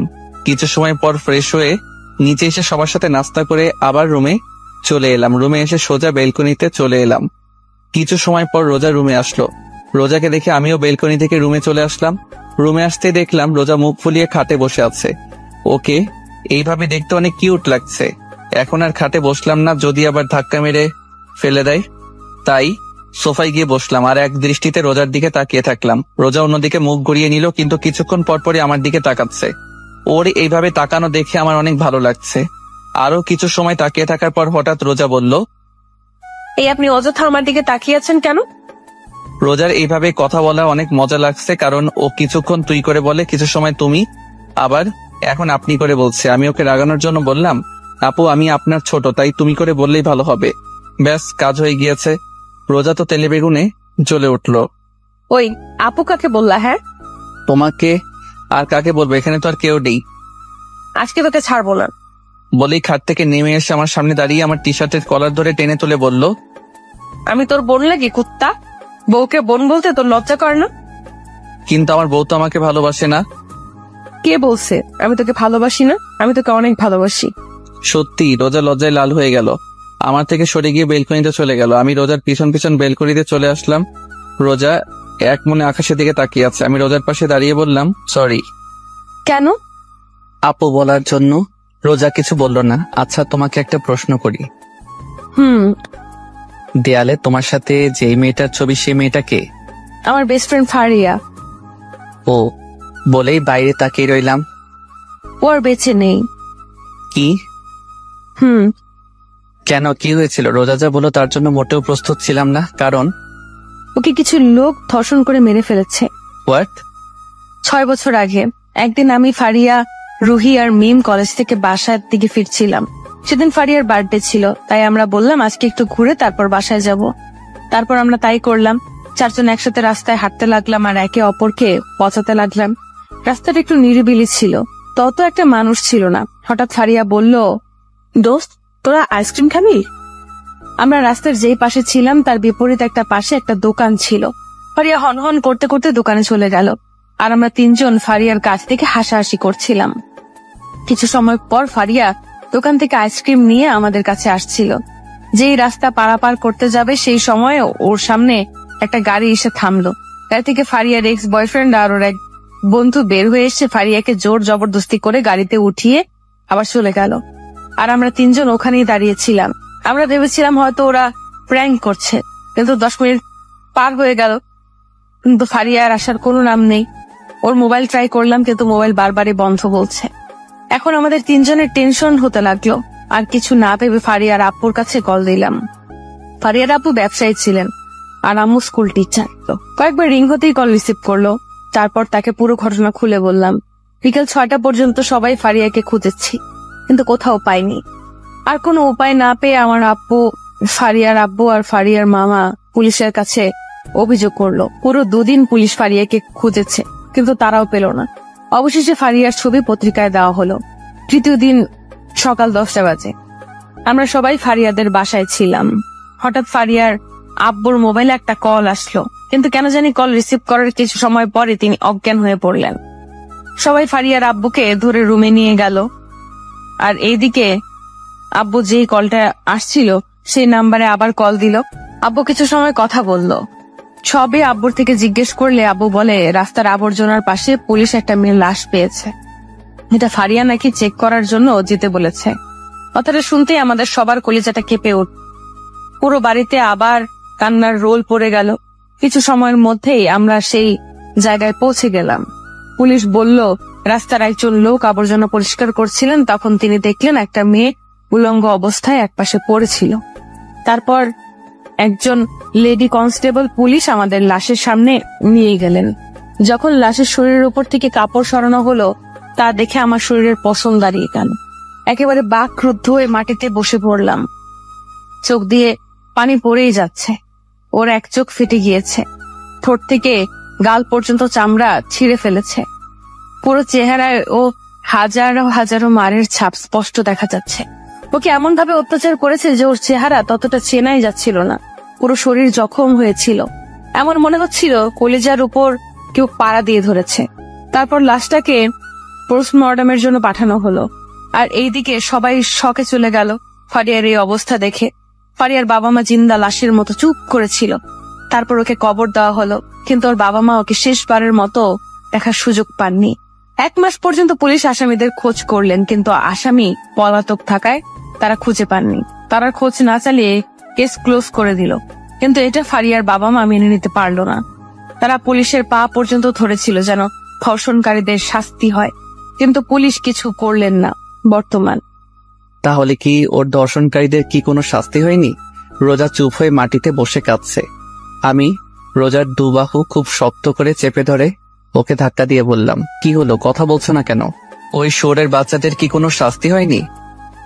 না, তখন ওদের কোনো শাস্তি হয়নি। আমি রোজার সামনে থেকে উঠে ছাদে চলে আসলাম। প্রচুর রাগ উঠতেছে। একটা মেয়েকে এমন নির্মম ভাবে ধর্ষণ করে হত্যা করার পরেও দর্শকদের কোনো বিচার হলো না। রোজার বলা কথাগুলো ভাবতে লাগলাম। হঠাৎ আমি দাঁড়িয়ে গেলাম। ঠোঁটের কোণে একটা হাসির রেখা ফুটে উঠেছে, কারণ রোজা বলল তখন তারা তাদের পাপের কোনো শাস্তি পায়নি, তার মানে এখন পেয়েছে। কিন্তু শাস্তি কে দিয়েছে, কবে দিয়েছে এবং কিভাবে দিয়েছে, এমন হাজারো কথা মনে চলছিল। আর এই সব কথার উত্তর একজনই দিতে পারবে। আমি দৌড়ে ছাদ থেকে রুমে চলে আসলাম। রুমে আসতে দেখলাম রোজা চুপচাপ দাঁড়িয়ে দেয়ালে ওর আর ফারিয়ার ছবিটার দিকে তাকিয়ে আছে। আমি রোজার সামনে গিয়ে ওর হাত ধরে টেনে এনে খাটে বসালাম। ও চুপচাপ আমার দিকে তাকিয়ে আছে। আমি ওর সামনে ফ্লোরে হাঁটু গেড়ে বসে বললাম, তুমি বলছো তখন ওরা ওদের পাপের শাস্তি পায়নি, তার মানে কি এখন পেয়েছে? রোজা মাথা দুলিয়ে হ্যাঁ বলল। কিভাবে পেয়েছে আর কে দিয়েছে? 4 বছর পর খুলনা সোনাডাঙ্গা মডেল পুলিশ স্টেশনের ওসি পদে নিয়োগ হলাম। তারপর ফারিয়ার রেপ কেস রিওপেন করলাম। দীর্ঘ 1 বছর আসামিদের খোঁজার পর অবশেষে ওদের দিনাজপুরে খুঁজে পেলাম। তারপর ওদের সেখান থেকে নিয়ে এসে ফারিয়াদের গেস্ট হাউসে রাখলাম। আর এই সব কিছুতে সাহায্য করেছে আমার 4 জন ফ্রেন্ড। আসামি ছিল 3 জন। ওদের 2 ঘন্টা যাবৎ 3rd ডিগ্রি টর্চার করার পরই ওরা সত্য কথা বলে দিয়েছিল যে ওরা 2 দিন একটানা ফারিয়াকে ধর্ষণ করেছিল। তারপর ওকে মেরে রাতে আবর্জনার কাছে ফেলে দিয়ে ওরা পালিয়ে যায়। লাগাতার 4 দিন ওদের টর্চার করা হলো। টর্চার করার সময় ওরা শুধু ওদের মেরে ফেলার জন্য অনুরোধ করত। তার পরের দিন কোর্টে ওরা যে ফারিয়ার রেপ করেছে তার এভিডেন্স পাঠিয়ে দিলাম। কোর্ট থেকে ওদের মৃত্যুদণ্ডের আদেশ আসলো। তারপর মাঝ রাস্তায় সবার সামনে ওদের ক্রস ফায়ার করে মেরে ফেলা হয়, যেন পরের বার আর কোনো মেয়ের ধর্ষণ করার কথা কেউ ভাবতেও না পারে। তো ফারিয়ার বাবা মা খুশি হয়নি যে তার মেয়ের ধর্ষণকারীদের শাস্তি হয়েছে?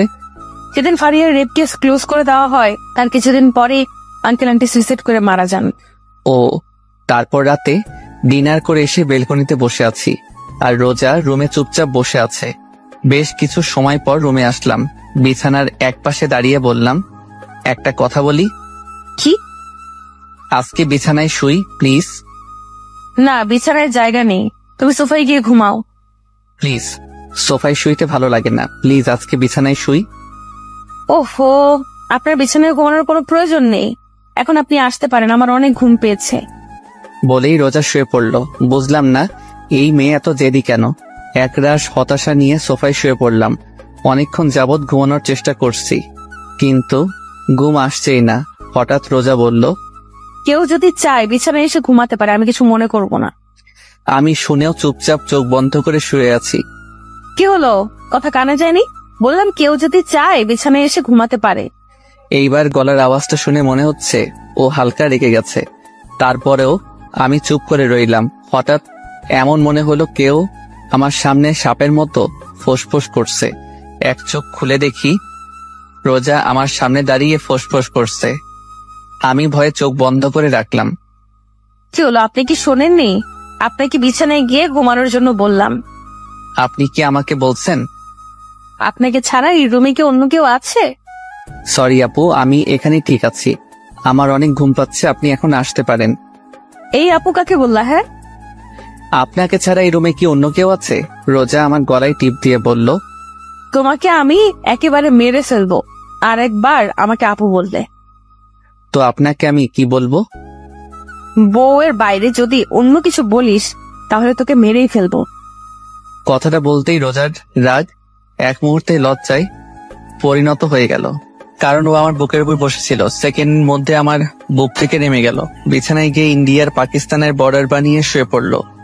আমার দিকে আর একবারও তাকাইনি। আমি সোফা থেকে নেমে রোজার পাশে গিয়ে শুয়ে পড়লাম। আজকে প্রথমবার রোজা আমার আর ওর মাঝে বালিশ রেখেছে। কি আর করার, ঘুমিয়ে পড়লাম। সকালে বুকের উপর কিছু একটা অনুভব করছি। চোখ খুলে দেখি রোজা আগের মতো আমার বুকের উপর মাথা রেখে শুয়ে আছে। ওর চেহারার ওপর থেকে চুলগুলো সরিয়ে দিলাম। খুব মায়াবী লাগছে ওর চেহারার। আজকে অনেকদিন পর ও আবার আমার বুকের উপর মাথা রেখেছে। মন চাচ্ছে ওকে খুব শক্ত করে জড়িয়ে ধরতে। ঘড়ির দিকে তাকিয়ে দেখি মাত্র 6টা বাজে। বেশি কিছু না ভেবে রোজাকে শক্ত করে জড়িয়ে ধরলাম। জড়িয়ে ধরতেই রোজা বলল, কি মেরে ফেলার প্ল্যান আছে নাকি? তুমি জেগেছিলে? আর এত শক্ত করে কেউ কাউকে জড়িয়ে ধরে? মরে যাবো তো। আমার বউ, আমি যা মনে চাই তা করব, আপনার কি? আমার বউ মানে? কাল রাতে না বললেন বউ বলতে, তাই বললাম। তার মানে তুই আমার কথাই বলেছিস? আমি ভেবেছিলাম তুই আমাকে ভালোবেসে বলেছিস। কুত্তা ছাড় আমাকে, আমার শরীরে টাচ করবি না। আমি তো রিয়াকে ভালোবাসি, আপনাকে ভালোবাসতে যাব কেন? রোজা উঠে ওয়াশরুমে চলে গেল। কিছু সময় পর ওয়াশরুম থেকে কান্নার আওয়াজ আসতে লাগলো। যেটা ভেবেছিলাম সেটিই হয়েছে। আচ্ছা, এই মাইয়ার কি কমন সেন্স নেই? আমি যদি রিয়াকে ভালোবাসতাম তাহলে এখন রিয়ার সাথে থাকতাম। আমি এখানে ওর সাথে কেন থাকতাম? এখন কাঁদতে কাঁদতে বাড়িঘর ভাসিয়ে ফেলবে। সবাই একসাথে বসে নাস্তা করছিলাম। হঠাৎ আমি বললাম, আঙ্কেল, একটা কথা বলার ছিল। বাবা বলো, কি বলবা? আঙ্কেল, বাসা থেকে কল আসছিল, অফিসে নাকি একটু সমস্যা হয়েছে, তাই আজকে বাসার উদ্দেশ্যে রওনা দিতে হবে। আমার কথা শুনতেই রোজা চোখ বড় বড় করে আমার দিকে তাকিয়ে আছে। এই কি বাবা, কিছুদিন হলো এলে আর এখনই চলে যেতে চাচ্ছ? না মানে আন্টি, অনেকদিন হলো আসছি, অনেক কাজ পড়ে আছে। আবার রোজার ও তো অনেকদিন হলো চাকরি থেকে ছুটি নিয়েছে। তা ঠিক আছে, তাই বলে আজকে চলে যেতে হবে? জি আঙ্কেল। আচ্ছা ঠিক আছে। সবার সাথে নাস্তা শেষ করে রুমে আসলাম। রোজা আমার পিছে পিছে রুমে আসতেই দরজা লাগিয়ে দিয়ে বলল, এই তুমি নিচে আব্বুকে কি বললা? কেন, তুমি শোনোনি? শুনছি তো। আর আমি তোমার সাথে কোথাও যাব না। কোথাও যাবে না মানে? সবসময় কি বাপের বাড়িতে থাকবে নাকি? তাহলে আমি কই থাকবো? আপনার বিয়ে হয়েছে, আপনি কি ভুলে গিয়েছেন? আমার বিয়ে হয়েছে, তাহলে আমার স্বামীকে? ওর এই অদ্ভুত প্রশ্ন শুনে মন চাচ্ছে নিজের হাত দিয়ে নিজের মাথার চুল ছিঁড়ে ফেলি। আমি কে? মানুষ। দেখো, আমার সাথে মজা করা বন্ধ করো প্লিজ। আর দেরি হয়ে যাচ্ছে, তাড়াতাড়ি জামা কাপড় গুছিয়ে নাও। আচ্ছা, মজা করা বাদ দিলাম, কিন্তু একটা কথার জবাব চাই। কি? তুমি কি আমাকে ভালোবাসো? সত্যি করে বলবো? না, মিথ্যা করে বলো। আসলে আজকে রিয়ার সাথে আমার বিয়ে, তো বাসর ঘর সাজানোর মতো কোনো মানুষ পাই নাই, তাই তোমাকে সাথে করে নিয়ে যাচ্ছি, যেন তুমি আমাদের বাসর ঘরটা সুন্দর করে সাজিয়ে দিতে পারো। ওর সাথে মজা করে বললাম, কিন্তু এখন দেখি এই মাইয়া তেলে বেগুনে জ্বলে উঠছে। কি বললি, আরেকবার বলতো। দেখ আজকে তোর অবস্থা আমি কি করি। রোজা আমাকে ধাক্কা মেরে খাটের উপর ফেলে দিয়ে বুকের উপর বসে শুরু করলো এলোপাতারি। কুত্তা, লাল বান্দর, ব্যাং, শয়তান, আর বলবি ওই ডাইনির নাম? আরে এত মারলে বলবো কেমনে? ছাড় আমার হাত, তোকে আজ মেরেই ফেলবো। তুই ওই মেয়ের সাথে বাসর করবি, তাই না? আমার কি দোষ? তুমি তো বললা মিথ্যা কথা বলতে। আমি তাই বলে তুই এই কথা বলবি? কিছু না বলে রোজাকে টান মেরে আমার বুকের উপর থেকে সরিয়ে বিছানায় শুয়ে দিলাম। ও যেই উঠতে যাবে তার আগেই ওর দুবাহু ধরে ওকে বিছানার সাথে চেপে ধরলাম। আমাকে ধরে রেখেছেন কেন? যান আপনার ওই প্রেমিকার কাছে যান। আমি তো আমার প্রেমিকার কাছেই আছি। রোজার মুখের একেবারে সামনে মুখ নিয়ে বললাম। মানে? আরে গাদিমাইয়া, আমি তোমাকে ভালোবাসি, অনেক অনেক ভালোবাসি, নিজের জীবন থেকে বেশি ভালোবাসি। রোজার কপালে চুমু এঁকে দিয়ে বললাম। কচু বাসো, আজ পর্যন্ত তো একদিনও বললে না ভালোবাসি। সরি সোনা, প্লিজ রাগ করো না। তোমাকে অনেকদিন বলার চেষ্টা করছি কিন্তু কোনোদিন বলতে পারিনি। আমি তোমাকে আসলে অনেক ভালোবাসি। সত্যি তুমি আমাকে সত্যি ভালোবাসো? রোজাকে কিছু বলতে না দিয়ে আমাদের দুজনের ঠোঁটটা এক করে দিলাম, না হলে প্রশ্ন করতে করতে আমার মাথা খাইতো। তারপর রেডি হয়ে নিচে নামলাম। সবার কাছ থেকে বিদায় নিয়ে রওনা দিলাম ঢাকার উদ্দেশ্যে। আমি গাড়ি ড্রাইভ করছি আর রোজা আমার পাশে বসে বাইরের দিকে তাকিয়ে আছে। হঠাৎ রোজা আমার দিকে তাকিয়ে বলতে লাগলো, জানো আজকে আমি অনেক অনেক খুশি। কেন? কারণ এই ভিতর ডিম শেষমেশ আমাকে ভালোবাসি কথাটা বলতে পারলো। তুমি কি আমাকে ভিতর ডিম বললা? গাড়িতে কি আর কাউকে দেখতে পেয়েছো? আমি কিছুই বললাম না, চুপচাপ ড্রাইভ করতে লাগলাম। আমার বাবুটা কি রাগ করেছে? আমি কোনো কথা বলছি না। রোজা ওর জায়গা থেকে উঠে আমার গালে চুমু দিয়ে বলল, কথা বলো, না হলে কিন্তু কেঁদে ফেলবো। এইটাই তো পারো, কিছু হইলেই ভ্যাঁ ভ্যাঁ করে নাকের পানি চোখের পানি এক করে দাও। ওকে রাগানোর জন্য বললাম। রোজা বন্দুক বের করে বাম হাতে রেখে বলল, বুঝলাম না, এই মায়া কি সবসময় বন্দুক সাথে করে নিয়ে ঘুরে নাকি? কি যেন বললাম, আমি শুনতে পাইনি, আরেকবার বলো তো। কই না তো, কিছু বলিনি। না মানে আমার মনে হলো কিছু বলছো। সারা রাস্তা এইভাবে খুনসুটি ঝগড়া করতে করতে পার করে দিলাম। বাসায় পৌঁছাতে পৌঁছাতে রাত হয়ে গেল। ফ্রেশ হয়ে ডিনার করলাম, তারপর সবার সাথে কিছুক্ষণ কথা বলে রুমে এসে পড়লাম ঘুমানোর জন্য। আগের মতো আজকে রোজা আমার বুকের উপর মাথা রেখে একে অপরকে জড়িয়ে ধরে ঘুমিয়ে পড়লাম। কিছুদিন পর বাসায় এক পার্টির আয়োজন করা হয়। পার্টিটা ছিল সবাইকে জানানোর জন্য যে রোজা হচ্ছে চৌধুরী বাড়ির বউ। কথাটা শুনে সবাই খুশি হয়, সাথে কিছু মানুষ অবাকও হয়। আর তারা হচ্ছে আমার প্রিয় হারামি বন্ধুরা আর রিয়া আর ওর হাজবেন্ড। কিছুদিন পর রাতে রোজা আর আমি বেলকনিতে বসেছিলাম। হঠাৎ রোজা আমার কাঁধের উপর মাথা রেখে বলল, শোনো। বলো, কি বলবে? ভাবতেছি পুলিশের চাকরি ছেড়ে দেব। কেন? তোমার সাথে তো ঘুরতে পারি না, চাকরি ছেড়ে দিয়ে সারাদিন তোমার সাথে ঘুরবো, মজা করব, প্রেম করব। মায়ের একটাও মাটিতে পড়বে না যদি চাকরি ছেড়ে দেওয়ার কথা আরেকবার বলো। কেন? তুমি আমাকে ভালোবাসো নাকি পুলিশের চাকরিকে? আমি তোমাকে সব থেকে বেশি ভালোবাসি, কিন্তু একটা কথা আছে। রোজা মাথা ঘুরিয়ে আমার দিকে তাকিয়ে বলল, কি? আমি রোজার কানে কানে বললাম, পুলিশ হওয়া আমার ছোটবেলার শখ ছিল। তাই? এইভাবে চলছিল আমাদের সংসার। 7 বছর পরে আজকে অফিস থেকে একটু তাড়াতাড়ি আসলাম। বাসায় আসতেই আমার মেয়ে দাদির কোল থেকে নেমে আব্বু আব্বু বলতে বলতে আমার উপর ঝাঁপিয়ে পড়লো।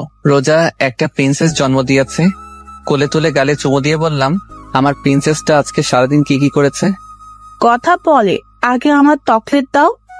আমি পকেট থেকে একটা চকলেট বের করে নীলার হাতে দিলাম।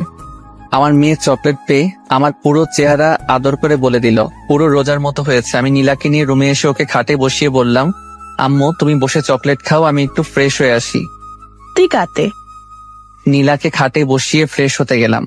অল্প কিছু সময়ের মধ্যে ফ্রেশ হয়ে ওয়াশরুম থেকে বের হয়ে এসে দেখি নীলা চকলেট খেতে খেতে 2 গালে মেখে ফেলেছে। আমি খাটে শুয়ে নীলাকে আমার বুকের উপর বসিয়ে বললাম, প্রিন্সেস আজকে তোমার আম্মুর আসতে একটু লেট করছে না? এক জায়গা দিয়ে ভালোই হয়েছে। এখন তোমার আম্মু থাকলে আমার সাথে ঝগড়া করতো, কারণ তোমার আম্মুর জন্য চকলেট আনি নাই। নীলা হাসতে লাগলাম। আসলেই রোজা যদি জানতে পারে তাহলে আমাকে এই ডায়লগই দিত। দুজনেই হাসতে লাগলাম। হঠাৎ সাপের মতো ফোঁসফোঁস আওয়াজ হতে লাগলো। আমরা দুজনে হাসি বন্ধ করে দরজার দিকে তাকিয়ে দেখি রোজা দাঁড়িয়ে আছে আর সাপের মতো ফোঁসফোঁস করছে। নীলা চুপচাপ আমার কোল থেকে নেমে রোজার কাছে গেল। রোজা ওকে কোলে তুলে নিয়ে ওর গালে চুমু দিয়ে বলল, আম্মু তোমার আব্বু কি আমার ব্যাপারে নিয়ে কথা বলছিল? নীলা মাথা দুলিয়ে হ্যাঁ বলল। আচ্ছা ঠিক আছে, তুমি নিজে দাদুর সাথে খেলা করো, যাও। নীলা কোল থেকে নেমে আমার দিকে তাকিয়ে একটা হাসি দিয়ে দৌড়ে রুম থেকে বের হয়ে গেল। রোজা দরজা লাগিয়ে আমার সামনে এসে বলল, কি বলছিল আমার নামে? কই কিছুই বলি নাই। আমি কিন্তু শুনেছি। সরি সোনা, আজকে তোমার জন্য চকলেট আনি নাই। সমস্যা নাই, 20টা কিস করলেই হয়ে যাবে। এর কম করলে হয় না? ওহো, একটাও কম না। সমস্যা নেই, আমি রাজি আছি। রোজাকে কোলে তুলে বিছানায় শুয়ে দিয়ে ওকে আদর করতে করতে হারিয়ে গেলাম ভালোবাসার মায়া জালে।